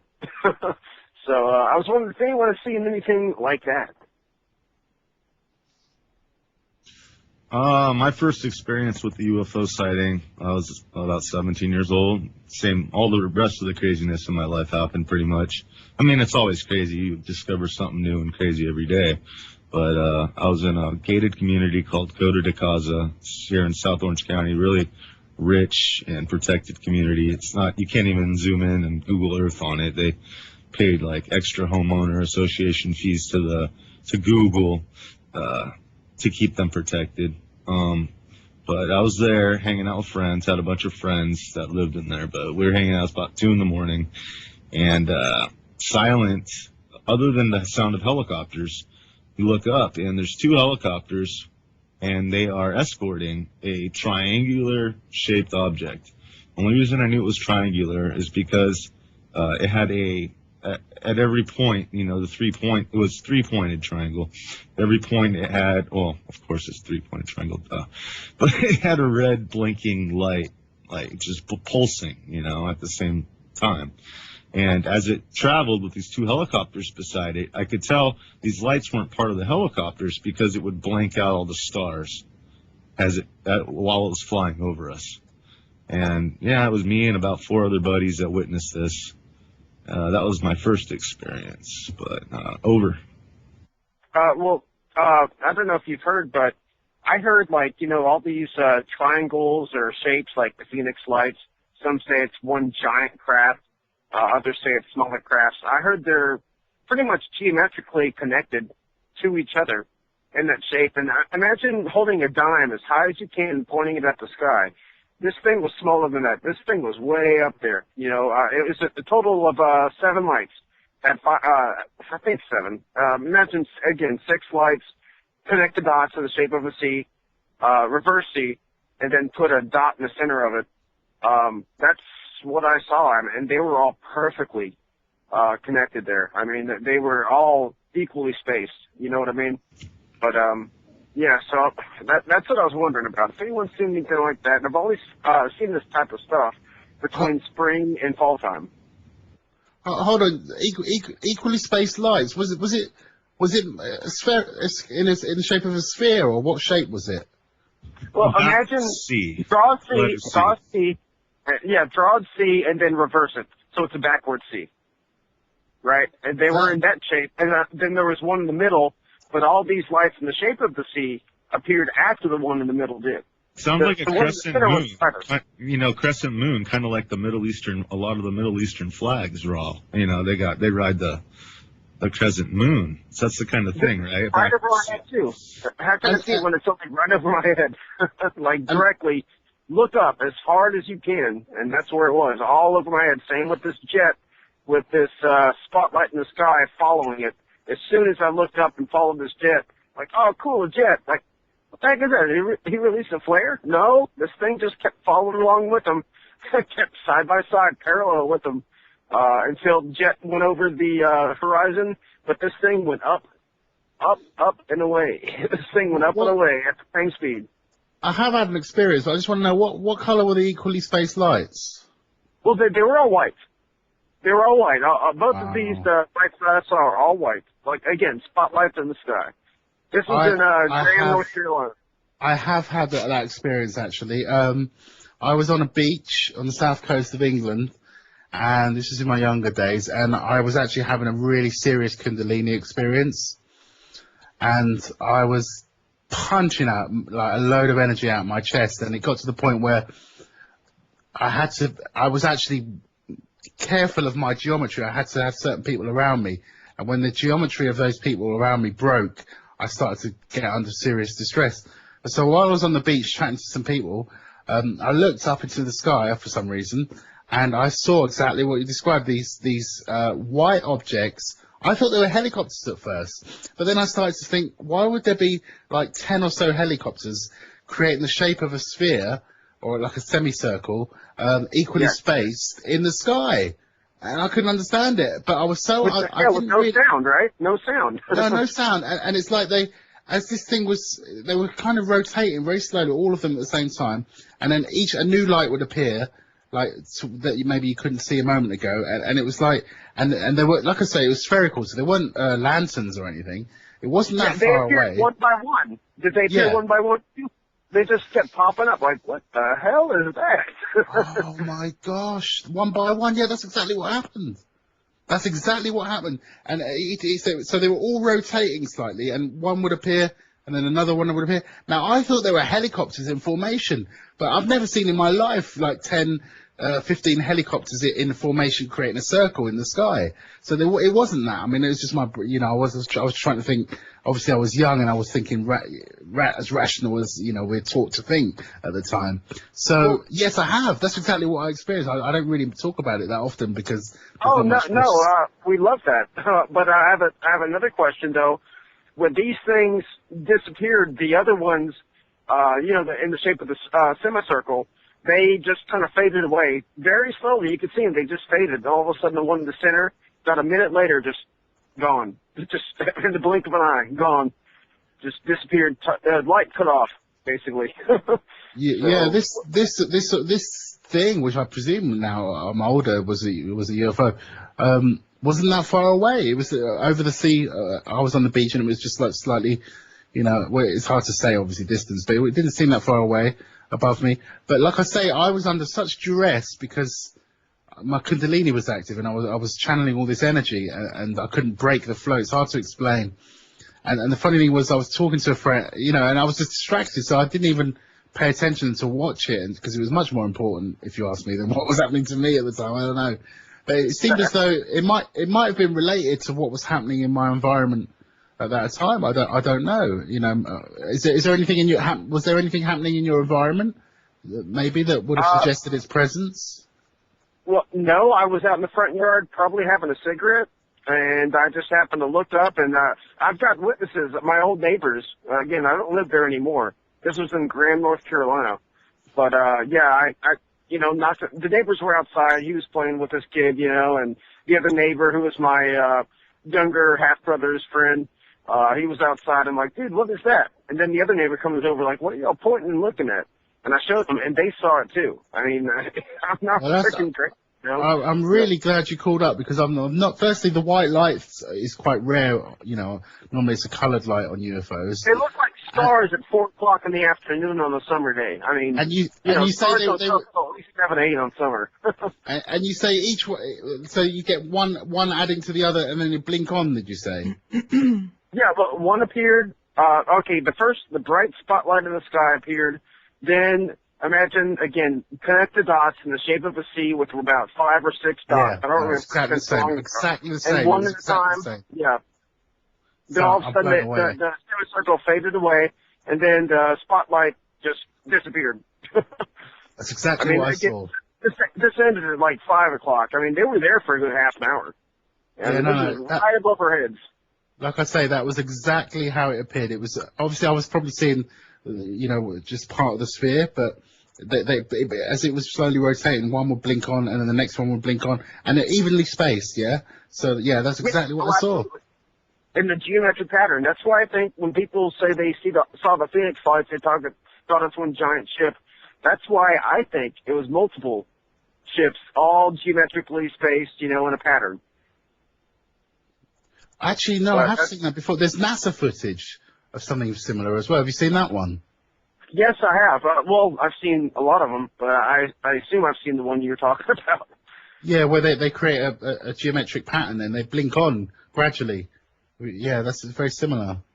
Now, the question is, which will not be answered, I'm sure, is that us or them? Who knows, right?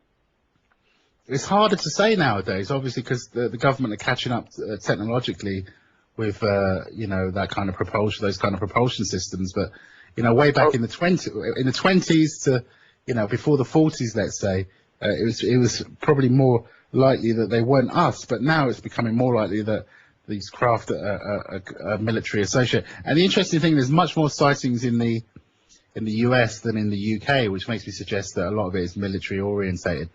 But I mean, is there a way? Actually, maybe there is a way. I have had a friend who told me that he saw a UFO while he was having a DMT experience. So, for me, that's quite a good pointer that the craft that he saw was picking up on his altered consciousness, and so appeared as a consequence of that. So that makes me think that in his case, it wasn't a military craft. Well, you know what I wonder about the military crafts? I mean, we knew about Tesla's work. We knew Tesla also, he claimed to, and I believe him, he had the technology. Tesla knew his stuff. He claimed to fly about the countryside on his craft, and people made sightings. Again, this was like 1905, 1910. And I wonder if the military got a hold of him before that, and they just tried to squash out his work, Edison got, all the credit and all that crap. But I wonder if they did have that technology back then. But you can't explain the stuff from the 1400s and the 1600s, when you got these paintings with lights and UFOs in the sky and all that stuff. So that too, but that's a whole other ballgame right there. Right, and there's plenty of ancient stonework and masonry that's been ascribed upon to suggest, they were definitely viewing UFOs of some sort. I remember my brother-in-law telling me that he was out hunting with his dad, and he claimed to. I mean, he told me, and he wouldn't make this up. He's a trustworthy guy. He and his dad saw some orange orb fly about the trees very slowly, just through the trees. Orange ones are bad. Orange ones are bad. What makes you say that, Angela? Why do you say that? Yeah. Because my friends tell me that I have two friends, and they tell me that the orange ones are bad. The blue ones are okay, the white ones are okay, but the orange ones are kind of evil. I have brothers that told me about the same experience with this basketball-sized orange orb that came into their mobile home, and literally just it just gave them I don't know, this foreboding experience, and that they felt the need to run, whereas the other orbs that were around them, they felt more peaceful with them. But from what I hear from the gathering of people that I just listen to or read about or whatever, the orange ones are the evil ones. From what I think it's more like an amber light. Yeah, amber, yeah, orange. Amber, Yeah, for sure. Let me complete this story. I don't know if it was an orange orb or an orange-colored, lit flying saucer. I don't remember his story. He told me this years ago.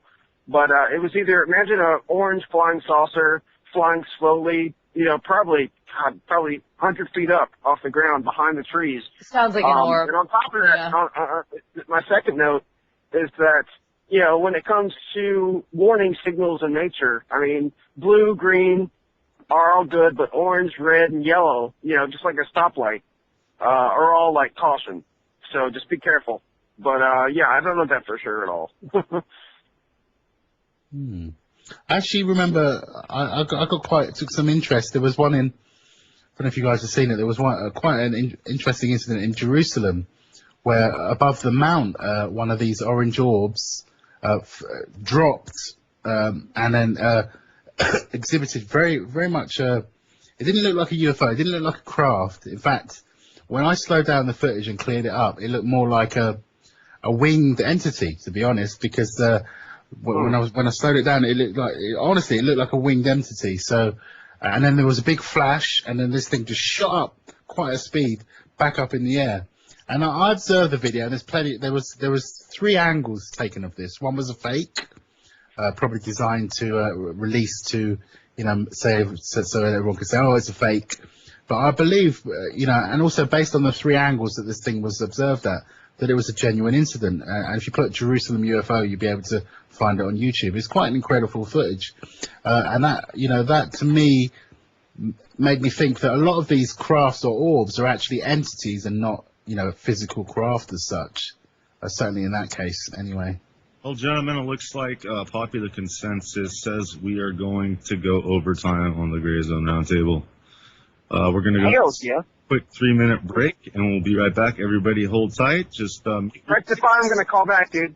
All right, I'll be here, man. We'll be right back. Thanks, bro. The GrayZone.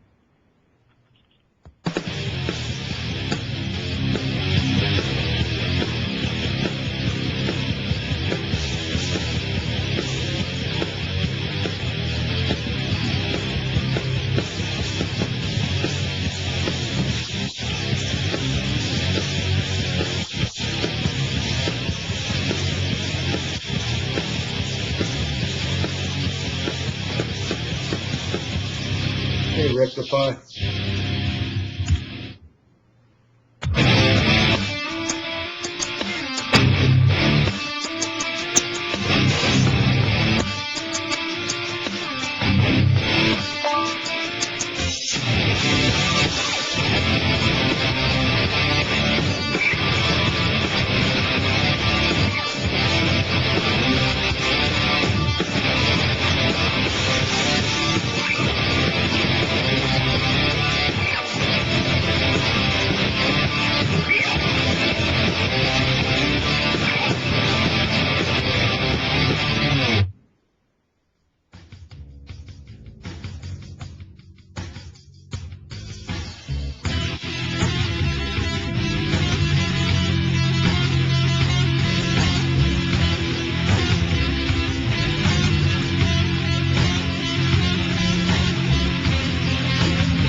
And welcome back to the GrayZone. This is Rectify. We are doing overtime roundtables. Our number here is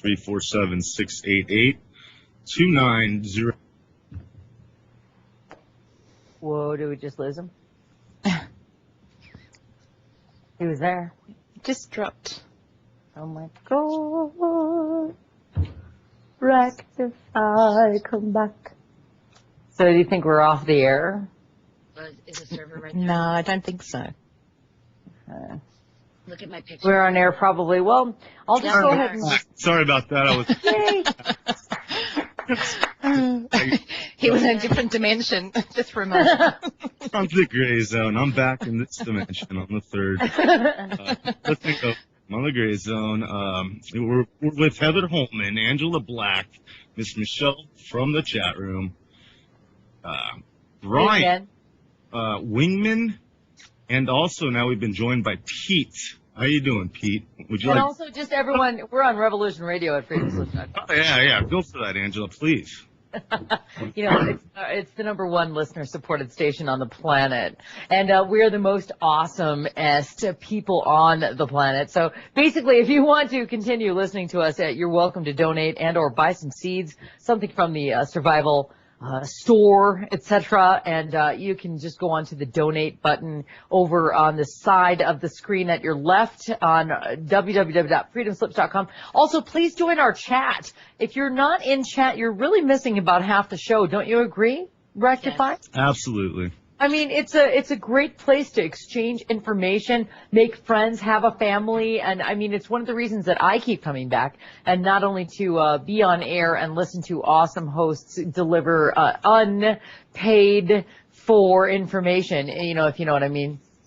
This unsolicited, I guess is the word I'm looking for, information to anyone who's willing to wake up and continue to learn about the environment that we live in. And basically, if you join the chat, you're going to even find more information, more camaraderie, more of everything that you have ever wanted in the radio. And if you have a question in the chat room, all you have to do is just put everything in capital letters or in capital red letters, and we will be able to spot that question and give you an answer, hopefully. I don't think you're allowed to do red letters. Well, it's supposed to be for the producer or the host, but I'm both, so go ahead. And anyway, unless Hawka's in there. Michelle is here, and she is actually a person from chat who has been now part of our show. And so I just want you all to know, whoever's listening, that if you're in the chat room and you have some questions, not only will we, answer your question, but we will also possibly take your call, which would be amazing for you. All right, up to the show. We're talking UFOs, God. And Michelle has some stuff to share. Yeah, what do you got? What's on your mind, Pete? Welcome. Well, I've been listening to the show since about 11:30 tonight, Pacific. Overtime. Yeah, I heard you talk about that. But a couple points. The Marlboro man died of respiratory failure due to COPD complications. What is COPD? Cardinal obstructive pulmonary disease. Basically. Could you please turn off your camera and Skype, because that does eat a lot of bandwidth? Oh, you don't want to look at me? Just click the little camera icon. I know how to turn off Skype. Hey, Rectify, be polite and be nice to our callers. That's my... I don't think everybody knows why you sound so... Yeah, go on, Pete. Go ahead. Yeah. Well, okay, Pete, I'm going to interrupt you for just 1 second. By the way, he died at 72. He's the Marlboro man. My brother-in-law, the only cigarette he smokes for a while is Marlboro 72s. Well, I've been smoking Marlboro Lights since 1971. Go ahead, man. I'm sorry. Okay. Number one, Rectify's my oldest son out of 4 sons. So he's a big brother in his own right. You're talking about big brothers. Not very professional, but yeah, that is my father. I think I call him Dad because he's like my dad, totally. He's very mature. And I kind of look like the Marlboro man. There's something about the baby boomer generation. It's like foot and mouth disease type of deal. I don't know what it is, but... What's worse? Hey, Pete, what do you think about the 3 stars? Do you think that's Planet X? No. You don't think it's Nibiru? No, I don't. I thought maybe you would. No, I think all the weather patterns we're having right now is a result of Planet X. I agree. You heard about the avalanches up in Valdez, Alaska over the weekend, right? Blocked off the only road to town on the Richardson Highway. They had 2 massive avalanches, one on Friday and one on Saturday. Good God, did anybody die? No, nobody was on that portion of the road, but the city's blocked off from the rest of civilization. Wow. Now, I'm very curious, the 3 stars, do you think it could be like an unmanned Merkaba? It could be, yeah. Hold on, what 3 stars? I haven't heard of any 3 stars. You mean Orion's belt? No, the color, I'm not sure. Is it Jeffrey? I'm not. Brian? Is it Brian? Yeah, that was Brian describing the backwards sea with the orbiters. The stars that he sees at 4 o'clock in the afternoon. Oh, well, regularly? That's what he was telling us, yeah. Brian, is this a regular occurrence or was it seasonal? I think you might have mentioned a couple seasons. It was one afternoon. I mean, I didn't see this every day. Heck no. I mean, this was once in a lifetime thing for me. Yeah. But I did have, again, this was from Graham, North Carolina. Okay. But I did have a question about, I don't know if I'm throwing it off topic or what, but what do you guys think what Ezekiel's will was? Do you think it was a UFO? And well, I've got the answer. I know what Ezekiel's will was, but I want to hear Michelle's thoughts on that. Michelle, are you an Ezekiel reader? Have you ever read that chapter and the basic instructions before leaving Earth?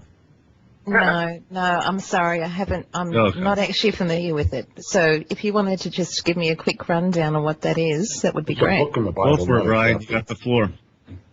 Okay, well, basically, most people think, oh, it's a UFO in the sky because this thing came down. Well, no, it's Ezekiel's wheel is actually the zodiac. And the Bible has tons of astrological references to it. And so imagine this. Remember the being that came down out of Ezekiel's wheel had the head of an ox, head of a human, head of an eagle, and head of a lion. You look at the zodiacal wheel, and you've got on the north point, well, I don't know what points there are anymore, but it's been so long since I've studied this, but on the top, you've got a lion. Bottom, you've got Virgo, the virgin, a human. One of the sides, you've got Taurus, the bull, which is the ox. And the other side, which is a, really not known zodiacal symbol, the eagle, Ophiuchus. So that is what it's all about right there. And on that note, I'm going to go on and tell what the Sphinx is to clear this up, because everyone's always thinking, what's the Sphinx mean? You've got the beginning and the end of the zodiac. That's all it is. It's the Virgo the Virgin and Leo the Lion. So, Sphinx comes from the word stingo, which means to join.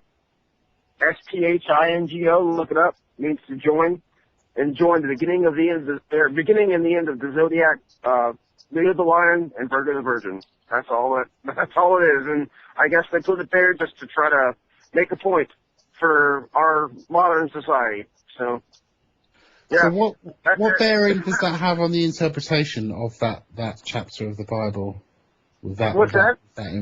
What bearing does that have with that information? How does that, how does that change what the information is? Because I don't know the passage very well, but does it change the interpretation of it?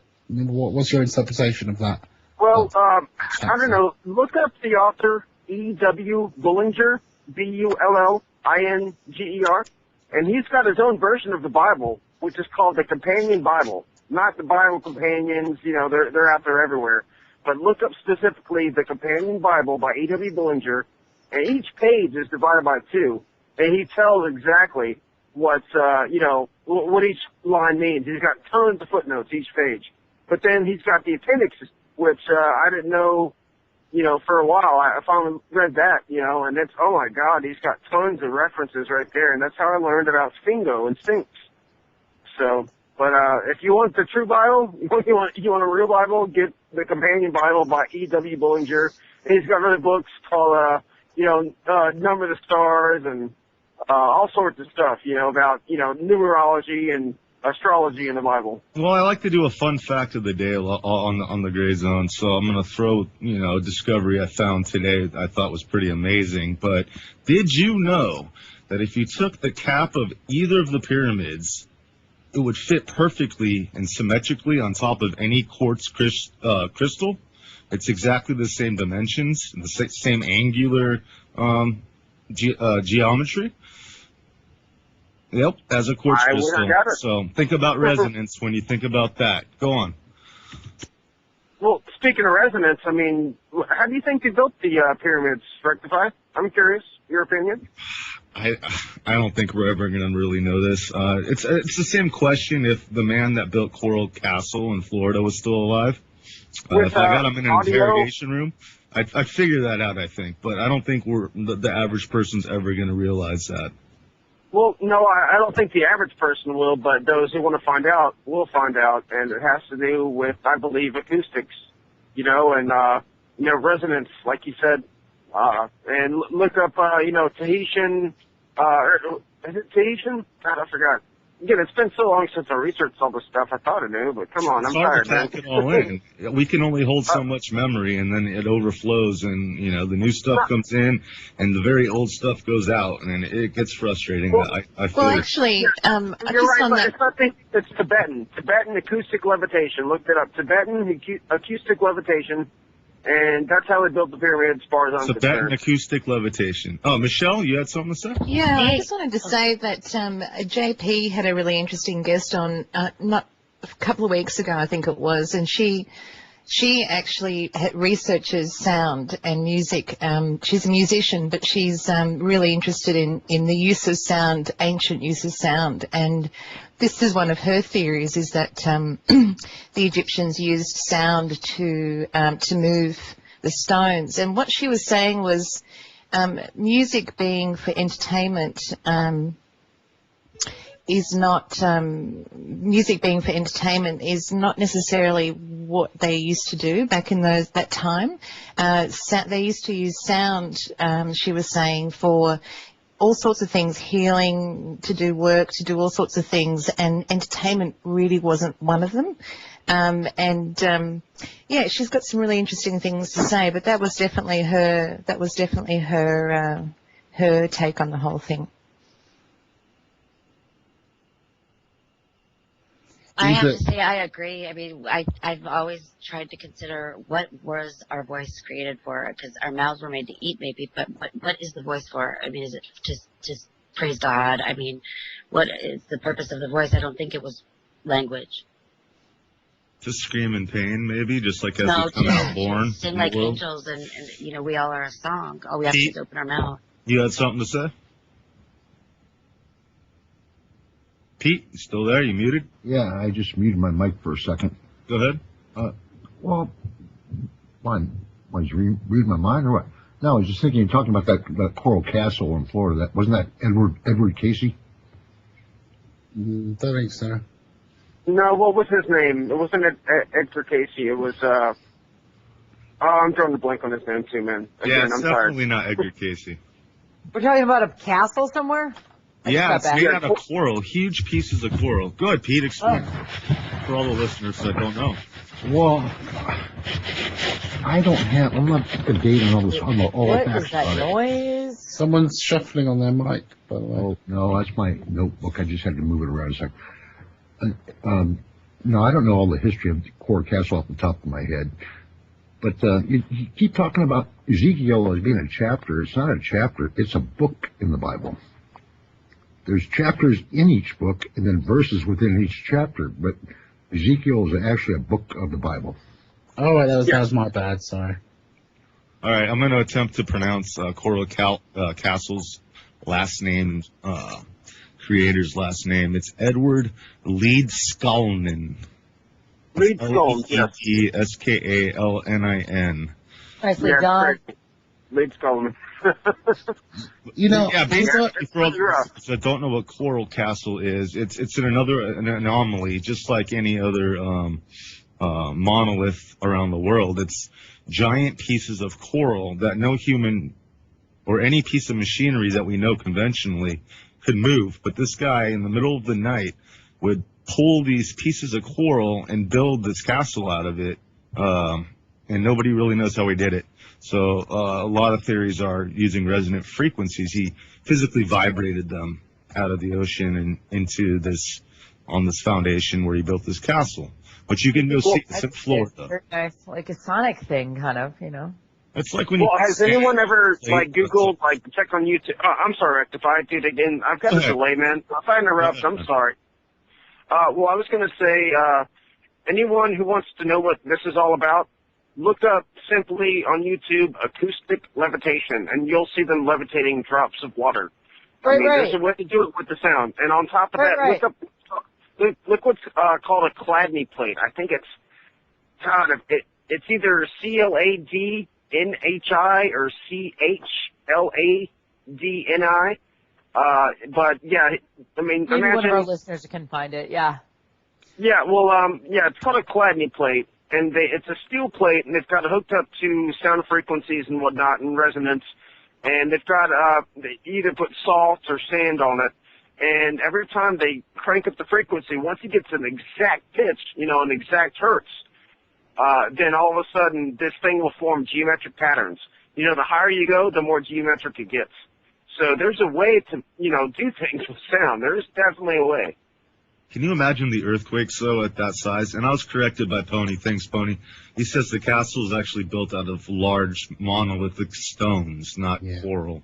So maybe it's decorated by coral somewhat, but yeah. Well, even back to the pyramids real quick. People have always wondered why you can't even fit a sheet of paper between these blocks. How did they get so perfect? Well, once you look up Tibetan acoustic levitation, then you'll realize why. Because it almost turned these stones into almost a gel-like substance. They kept them together, but then they were able to just set them there perfectly. So it's crazy, man. Check out the book by David Wilcock called The Source Field Investigations. That'll blow your mind. It's a bit of a strange thing to say, and I'll mention it anyway because it might be of interest. But I used to be part of the mystery school in Egypt, and I've way back when, and I have memories of it, and I have memories of using the King's Chamber as an initiate. But I also have memories of a discussion that took place off-world, and myself and others were discussing an individual who had learned the secret with regards to the sound, the moving of the stones and stuff that they were using in the building of the pyramid, and this was in modern times. And I remember this great discussion about what we're going to do about this, and then someone else saying it's okay, he's not revealing it to anyone. And I swear it must have been the same guy. It must have been the same guy because it was exactly the same type of. It's okay. What? It's okay. What? It's okay. He hasn't revealed it to anyone. He hasn't revealed the secret to anyone. Meaning you? No. We knew it was like a discussion that took place off world, and it was to do with someone who had discovered the secret with regards to moving, stones around, or big weights around. Yeah. And I'm sure it was the same guy, but like I said, it was like, and I remember someone saying, no, it's okay, he hasn't revealed it. Now the thing is, and I do believe it's a real memory. I don't think I made it up because it's been there since I've been young. Like I just didn't know what it referred to until later on in life, and that's the only incident I can think of where someone knew that secret. But the thing is, I can't understand why I would be part of a collective discussing this and not wanting humanity to know about that secret. That's the bit that strikes me as odd, you see. Yeah, that would be my question too. Why would it need to be a secret? I don't know. Maybe it's an end of the cycle thing only to happen. Well, it makes me think that whatever conscious or collective I was a part of didn't trust humanity with that kind of power. I don't know. It's kind of like the Ark of the Covenant, right? Yeah. It doesn't mean they can't trust us. It means that they don't want us to have the power that they have. They can't trust us with their power because that would relinquish control. But if we had that knowledge without having the emotional and psychological context and psychic context around that to put that to good use, I wouldn't want anyone to know that either. Because you can imagine the destruction that would happen and the chaos. And that's submitting on their part, Nate. There's no way in hell that's going to happen. They're always going to have the upper hand, and Incidentally, I do think I know what's going on because I'm very tuned into sound, have been for a long time. I think what happens is that the atoms vibrate. It's like sound can have the effect of vibrating atoms so that it becomes like weightless. It becomes how can I put it? Well, it becomes like it reaches its atomic state, or no, that's not even the right way of saying. I know myself when I've experienced sound in an altered state and certain frequencies. What happens instead of hearing it, it's like I hear it at a cellular level. I hear sound at a cellular. It's as though it's so hard to explain. It's as though I'm feeling sound instead of hearing it. It's a transition that takes place, and it means, and it's like being encapsulated in the sound as opposed to just hearing it, and it's a different state of being. And I reckon that when objects are exposed to certain frequencies of sound, that they become, quantum-like, and that's when you can move them around. What is the human body? Is it 96% water? What percentage do they finally claim our body is? It's like a little bit more than 3/4. Okay, so well, let's just say, heck, any amount. Now imagine this. If sound can affect salt or sand or any type of granule, imagine how much it affects water, and they can levitate water with frequency, with sound. What are they putting out to control us? Because, like I said, look up that Cladney plate. They control that salt like no other. A wise man has once told me that the key to everything, even energy on this world, is water. But I wanted to say hello to Bill Grant. He's joined us, and as always, I like to give the new callers the floor for a minute, and then we'll go to Angela, Pete, and then Heather. But how you doing, Bill? Hey, how's it going, guys? Rectify, of course. I'm not going to be long anyway, but heard you guys and Wingman talking about the pyramids and lead scalanin and everything. I wanted to, hey, Heather also, but I wanted to say a few examples of other ways to move those stones. I actually believe the same thing as Wingman, actually. Resonant frequency, resonant amplification at the right frequency, like an oscillating buildup of energy when an amplification signal. What do you call that? In other words, when there's like an oscillating cavity and you resonate. Resonation. Yeah, it's using the resonant cavity resonation frequency. That builds up, that's the key to building up energy for pretty much everything, like detecting, even in radios and whatever. So, but if you do that with sound, and let's say you tap on the outside of the block, well, that sends a sound wave across to the other side. And that sound wave bounces off the other side back to this side. So when it comes back to you, if you tap on it right when it meets you again, it'll again reflect backwards with the added energy you added the second tap to. If you do that enough times, is a pressure wave, right? Yeah, essentially. It's essentially a kinetic transfer wave or a pressure wave, and it's slightly different between solid objects versus a gas or a liquid. So, but it's the same thing. It's a pressure wave. It's just a transfer of kinetic energy of motion from one to the next. So if you keep building up using this technique to resonantly, continuously build up the energy, it gets really powerful, and it probably in many cases would either crack, explode, or maybe gellify certain stone. Right. So I do believe that does happen, and I do believe that's why a lot of those stones in like Peru, I think it's Peru, where they seem to have been melted, but nothing really seemed to make them hot, but yet they were able to cut into them really easily. Well, they probably sort of made it like a gel, like Wingman, what you're talking about, and then they cut it, Oh, go ahead.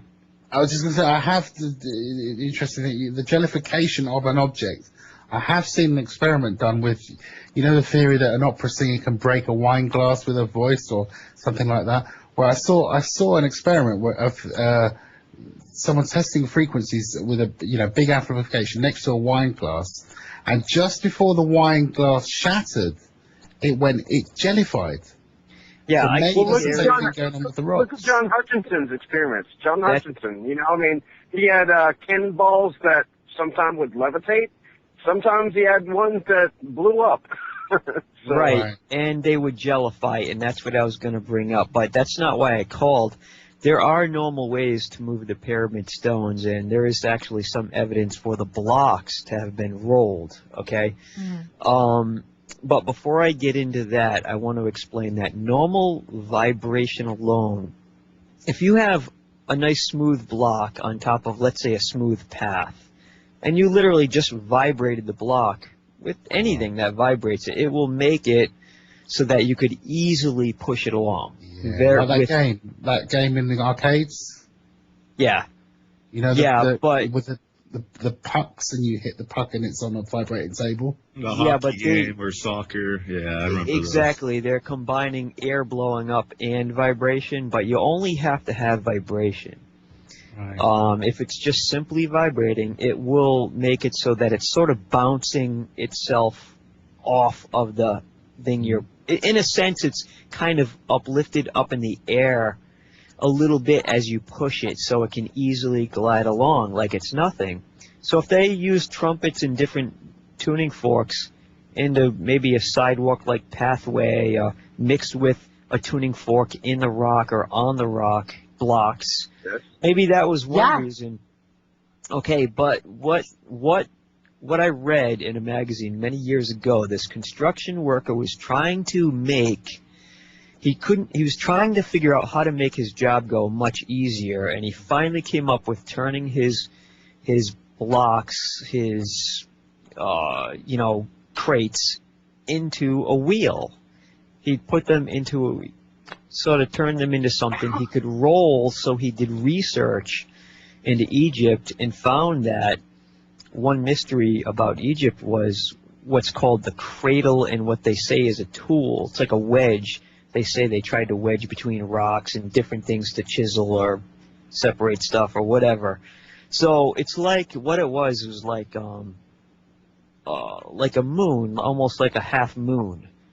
Like it would be flat on one side and arced on the other. And they were laying all around in some places. They didn't know what they were used for, but they apparently sort of went together, and there's evidence some rope burns or maybe wear marks was on what might have connected to them. Maybe that part was my imagination from a long time ago, but he figured it out that when he measured them, they were the size of the stone blocks, at least maybe a majority of particular ones for the pyramids. And if you were to put these around the stone block and tied them together, you would turn the block into a wheel and just roll it. And then he figured out that it would only take about 10 average men with the pulley to sort of be ahead of it and just pull it up those ramps. And a whip or two also. As long as they focus that energy. As long as they focus that. Yeah, exactly, and the whip. Don't forget. Hey, Bill, I wanted to custom. It is a round table, and I gotta try to be the moderator. Go. But Angela, you were up next. Do you have any thoughts to share? Hey, I I'm have gonna nothing. go though. No, I'm totally listening, and All right. I'm just happy to be here, and I got nothing right now. I'm throwing it around. Pete, you got anything to share? Check your mute. Okay, Pete. Yeah. Okay, go ahead. Here. You got the mic. Yeah, I was just looking at the chat, and you guys are talking about the Ark and all that. Did you hear that? Just this week it came out that they deciphered some cuneiform tablets from the old Iraq Mesopotamia or whatever. Mesopotamia, what was it called? Mesopotamia. Mesopotamia, yeah. And it said that the Ark was round, not like typical boat shape. It was actually round, circular. What do you think the significance of the shape is to what the Ark supposedly is? I know it's an energy source that's supposedly untouchable. Well, maybe it was an extraterrestrial UFO back in those days. I think it's just a catalyst, like the Ark. Maybe catalyst for what? Like a different electricity, or that kind of life energy that throws electricity that we have that we don't see because it would burn our eyes or whatever. I think it's something that was left by an alien race. Absolutely. Or maybe aliens. I don't know if it be the Greys or the The reptiloids. the the Zetas, or in the other. How many we have? What, thousands of different? Thousands. There's so many. It almost sounded like you were going to call them the repticuli, like well, the Zeta reticuli. No, that's I love a hybrid. Reticulian. Might be related. Sure. I got a question for Bill. Bill, do you think the pyramids were built the same way as Stonehenge? No, but probably some of the same practices. Actually, I was going to say, I wonder what, I know Dewdguy probably knows the secret about vibrating stone. I was thinking about Dewdguy. I was like, he would have been so Yeah. great in this conversation, yes. Yeah, he just popped in, and I was going to say, oh, what? Come on, dude. Heather, you want to get the door? There's someone there. I'm not on the clock. I'm not on the clock. I'm sorry. Oh, okay. Let me get Bill, the. Bill's closest. She's not your dog. I'm sorry. What the? It's on my round table. Sorry, Welcome, Angela. welcome. No, I think it's hilarious. What's up, dude? I gotta go, though. You guys, it's Dewdguy. Yeah, he's Oh, going to tell hell. us about rocks losing weight. Dude, guy. Check one, check two. You know, guy. one of the smartest people on the planet Oh, that hello. can't figure out the mute button yet. No, I can't figure out how to plug my microphone in all the way. Dewdguy, one of the Oh, smartest men okay. I've ever had the pleasure of listening to. Can't figure out your mute button. That's me. He's a cyborg, Anyway, That's I'm not being funny. quiet now. Dude, what up? Yes. Greetings. Yeah, you're looking pretty spiffy in that picture, Angela. Thanks, Got babe. You know. The That's a good ascot. picture. You know, is that an ascot there? I don't know. I think it's a scarf. Okay. That's a Cold funny up picture, here. Heather. I haven't Like seen Toy Heather's Story 3, I picture love yet. your ascot. I love your ascot. Thank you, Bill. So how are the pyramids built, dude, guy? Yeah, dude. Oh boy, yeah, the big question. I think why there's so many different theories on how the pyramids were built is that, in a sense, a lot of them are true, but what we have to remember is that as you go back in time, the civilization was more technologically advanced, and so they used more technologically advanced methods. As the civilization declined, in order to repair them, they used some makeshift methods, okay? And so methods like, building wheels and balancing obelisks on fulcrum points, those were repair methods. Those weren't used to build the pyramids. They would have They been look pretty spectacularly unsuccessful in doing so. That makes and would have sense. That makes a lot of sense, actually. Yeah, so the drawings that you see that survive, that are public, are repairing the pyramids. And that's what the pharaohs are really talking about, and that's why, like, the Sphinx is recarved, because when they repaired it, they put a little bit of their own spin on it. Yes, this is mine. And then they also forgot the original meaning eventually and wanted to be buried in them or near them.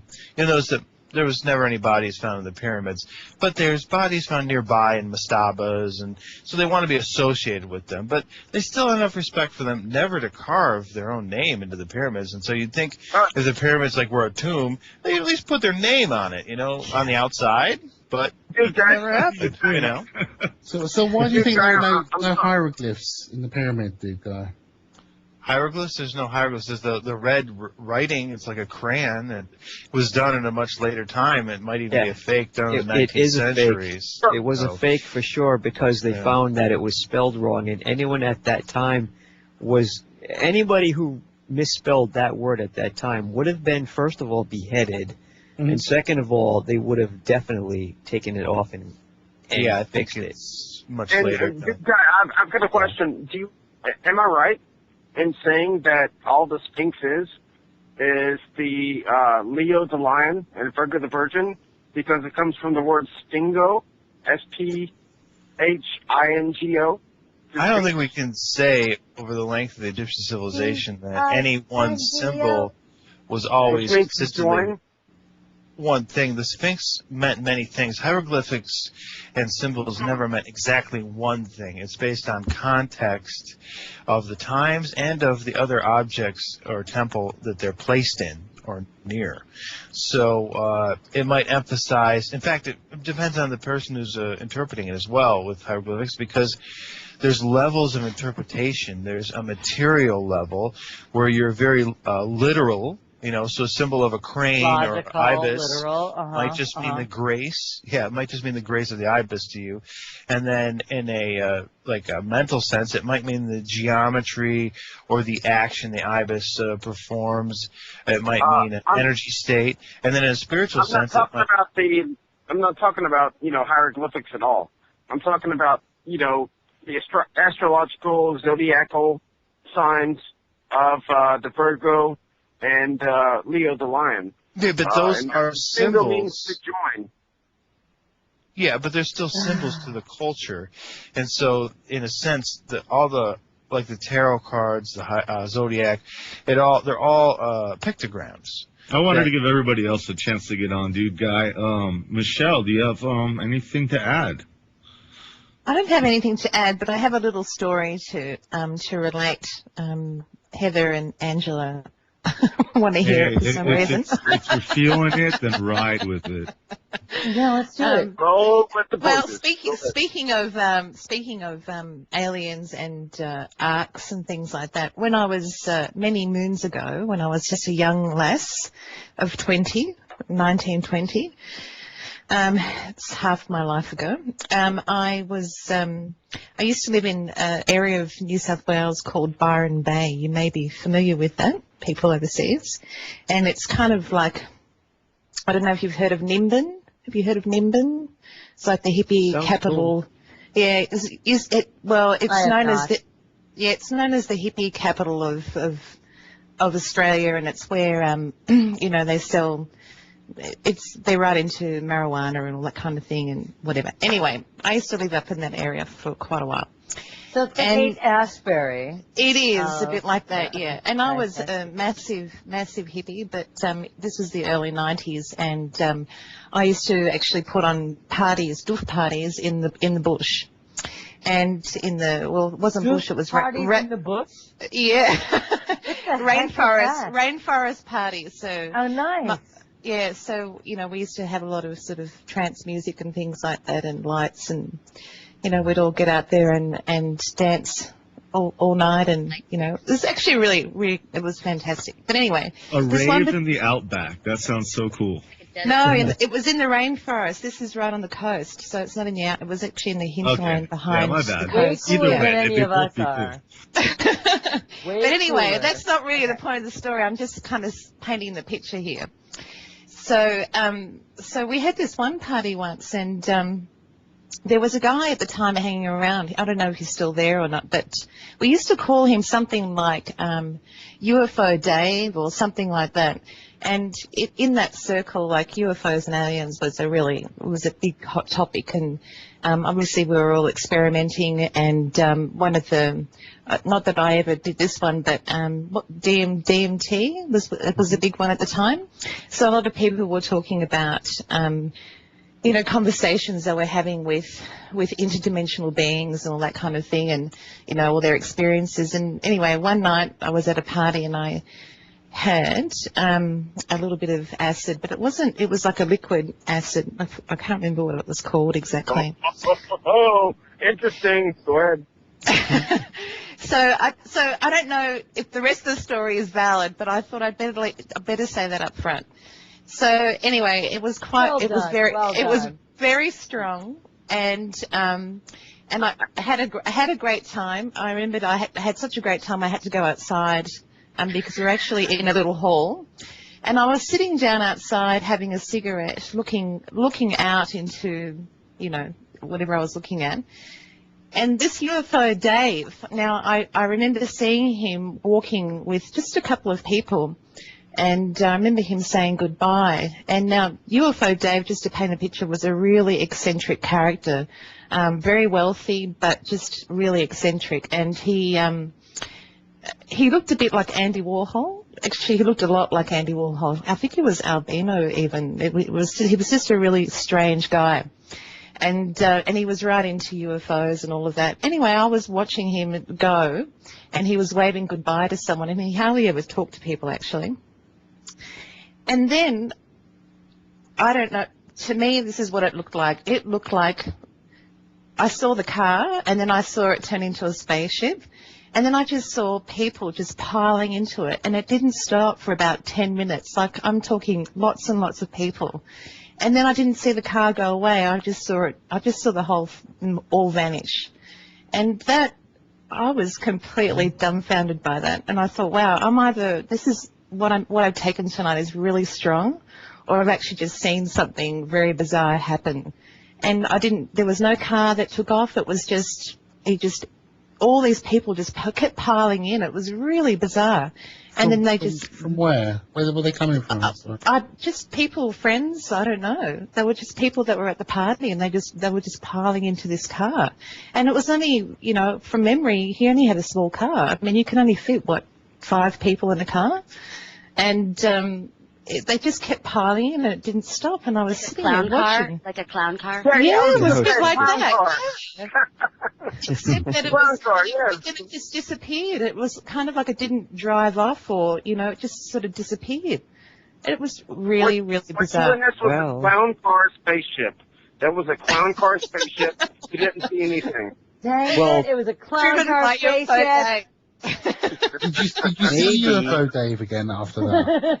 No, I didn't see UFO Dave after that. No. That drug. Oh, really? Because he went in a clown car spaceship.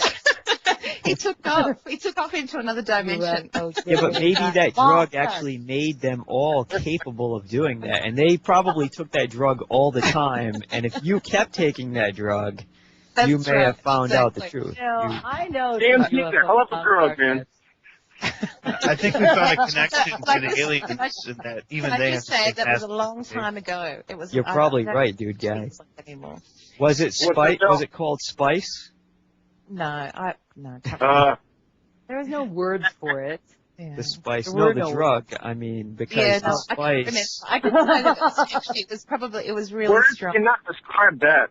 and it was. And I thought I was crazy. It was just such a bizarre experience because I've had bizarre experiences, but not like that. That was extraordinary. Even for somebody that took drugs before, that was a bizarre experience. So that's what I'm saying. But I wasn't like a big druggie. It was just a recreational kind of thing. It wasn't like a... But Heather, Bill said was... I've had Mike in a while. I got to be fair here. You have anything you want to add? Oh, no, I love hearing all right. stories. Everybody want I have so many. Donate their time for the time being to Michelle? Absolutely. Michelle. That's the end of my story. Yeah, that was... Ask a question. I really... I have a question. Yeah. Michelle, what brought you to Revolution Radio? Oh gosh, I've been listening to Revolution Radio for quite a long time now, and I just stumbled across it.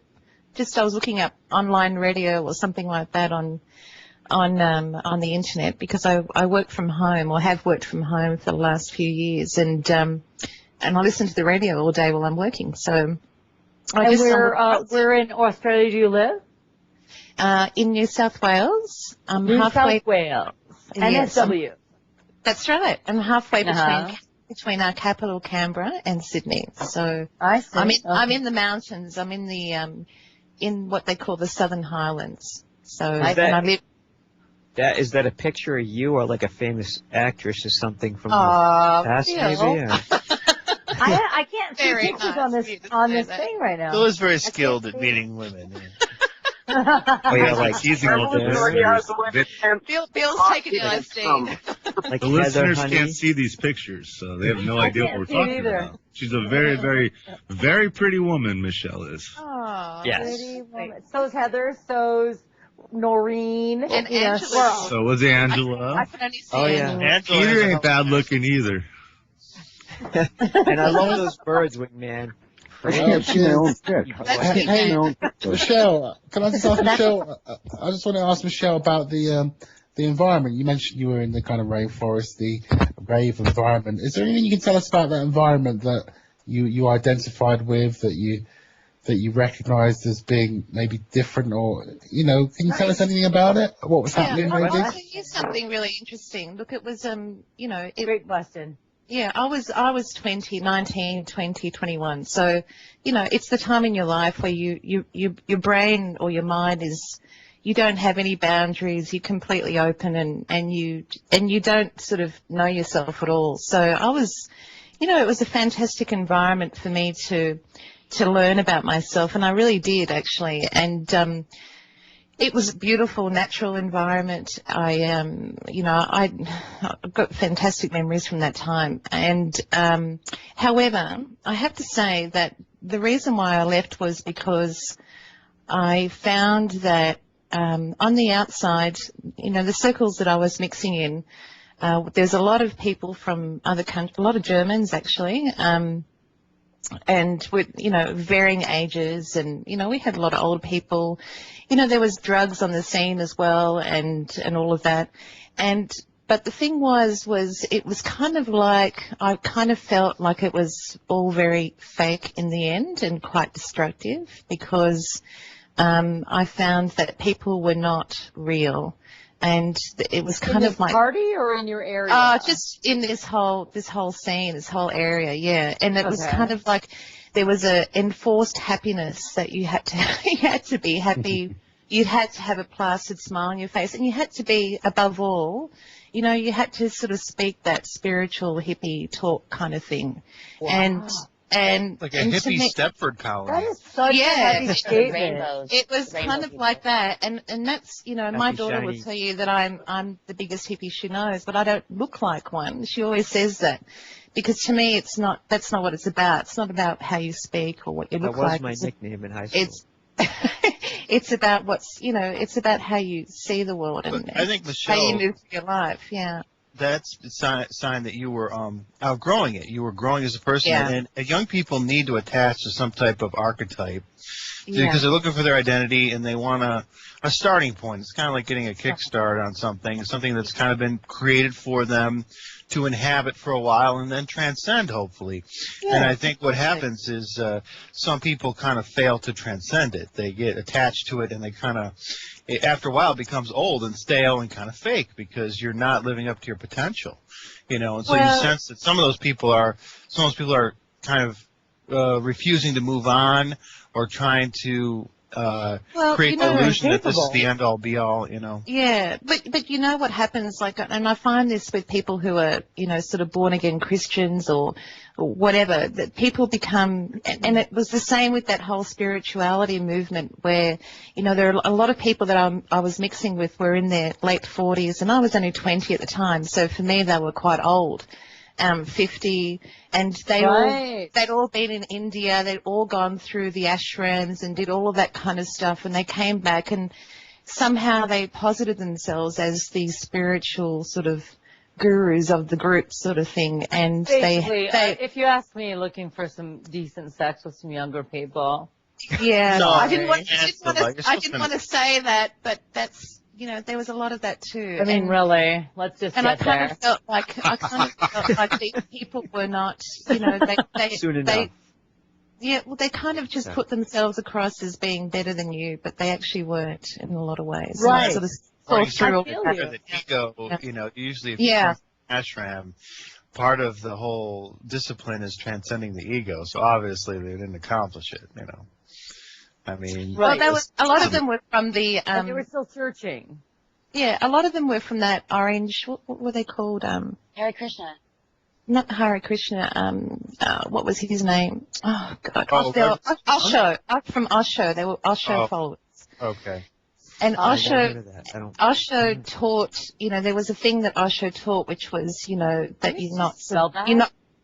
OSHO. He was massive. OSHO. Okay. Yeah.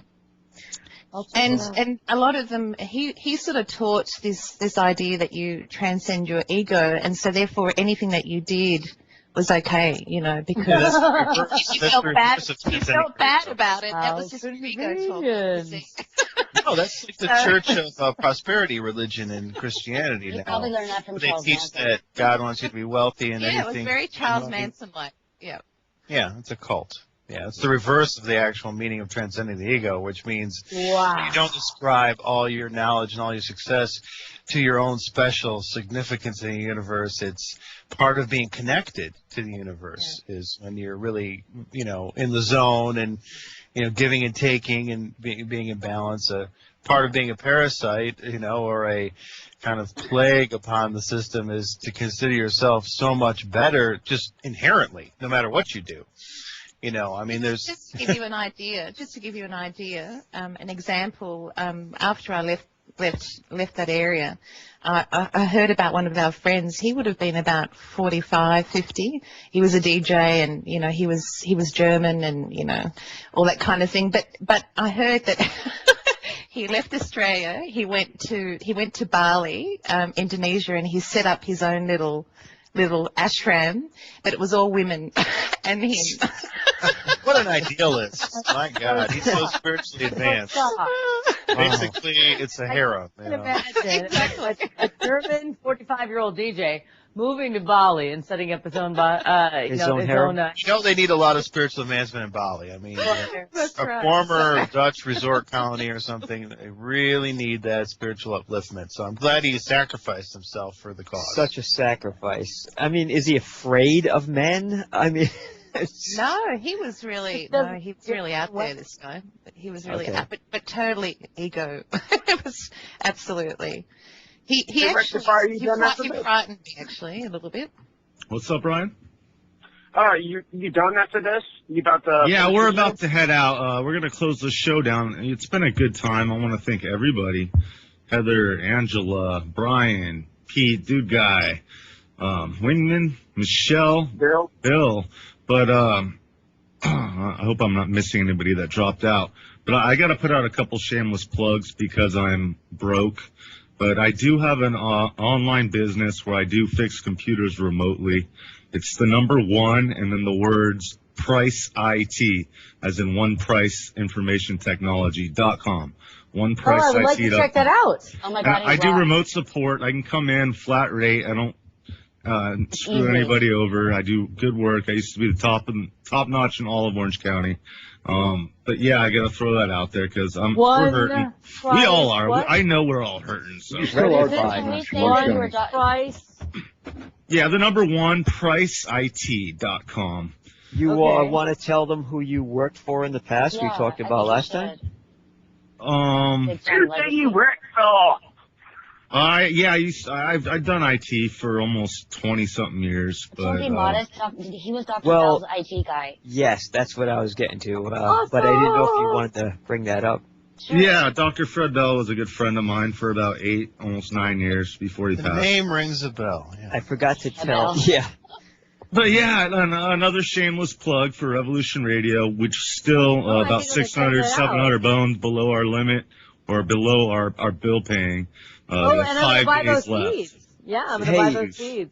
Hey, 2 things, though. First of all, I was going to just say before Dewdguy popped in that he is someone who brought up vibration reducing the weight of stone. But besides that, I accidentally noticed a picture of mine of a place in Irvine Mall in California. It had a wooden horse. It's been there for years.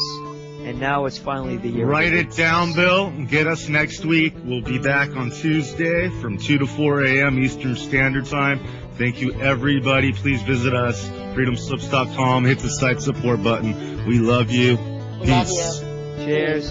Thank you. Bye. Bye, Sal.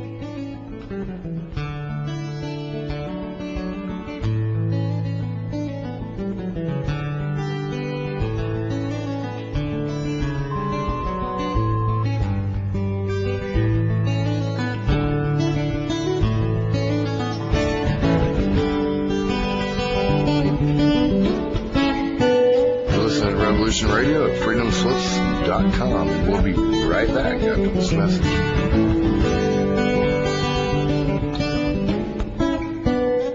How dare you, sir? How dare you? No, how dare you? No, how dare you? How dare you?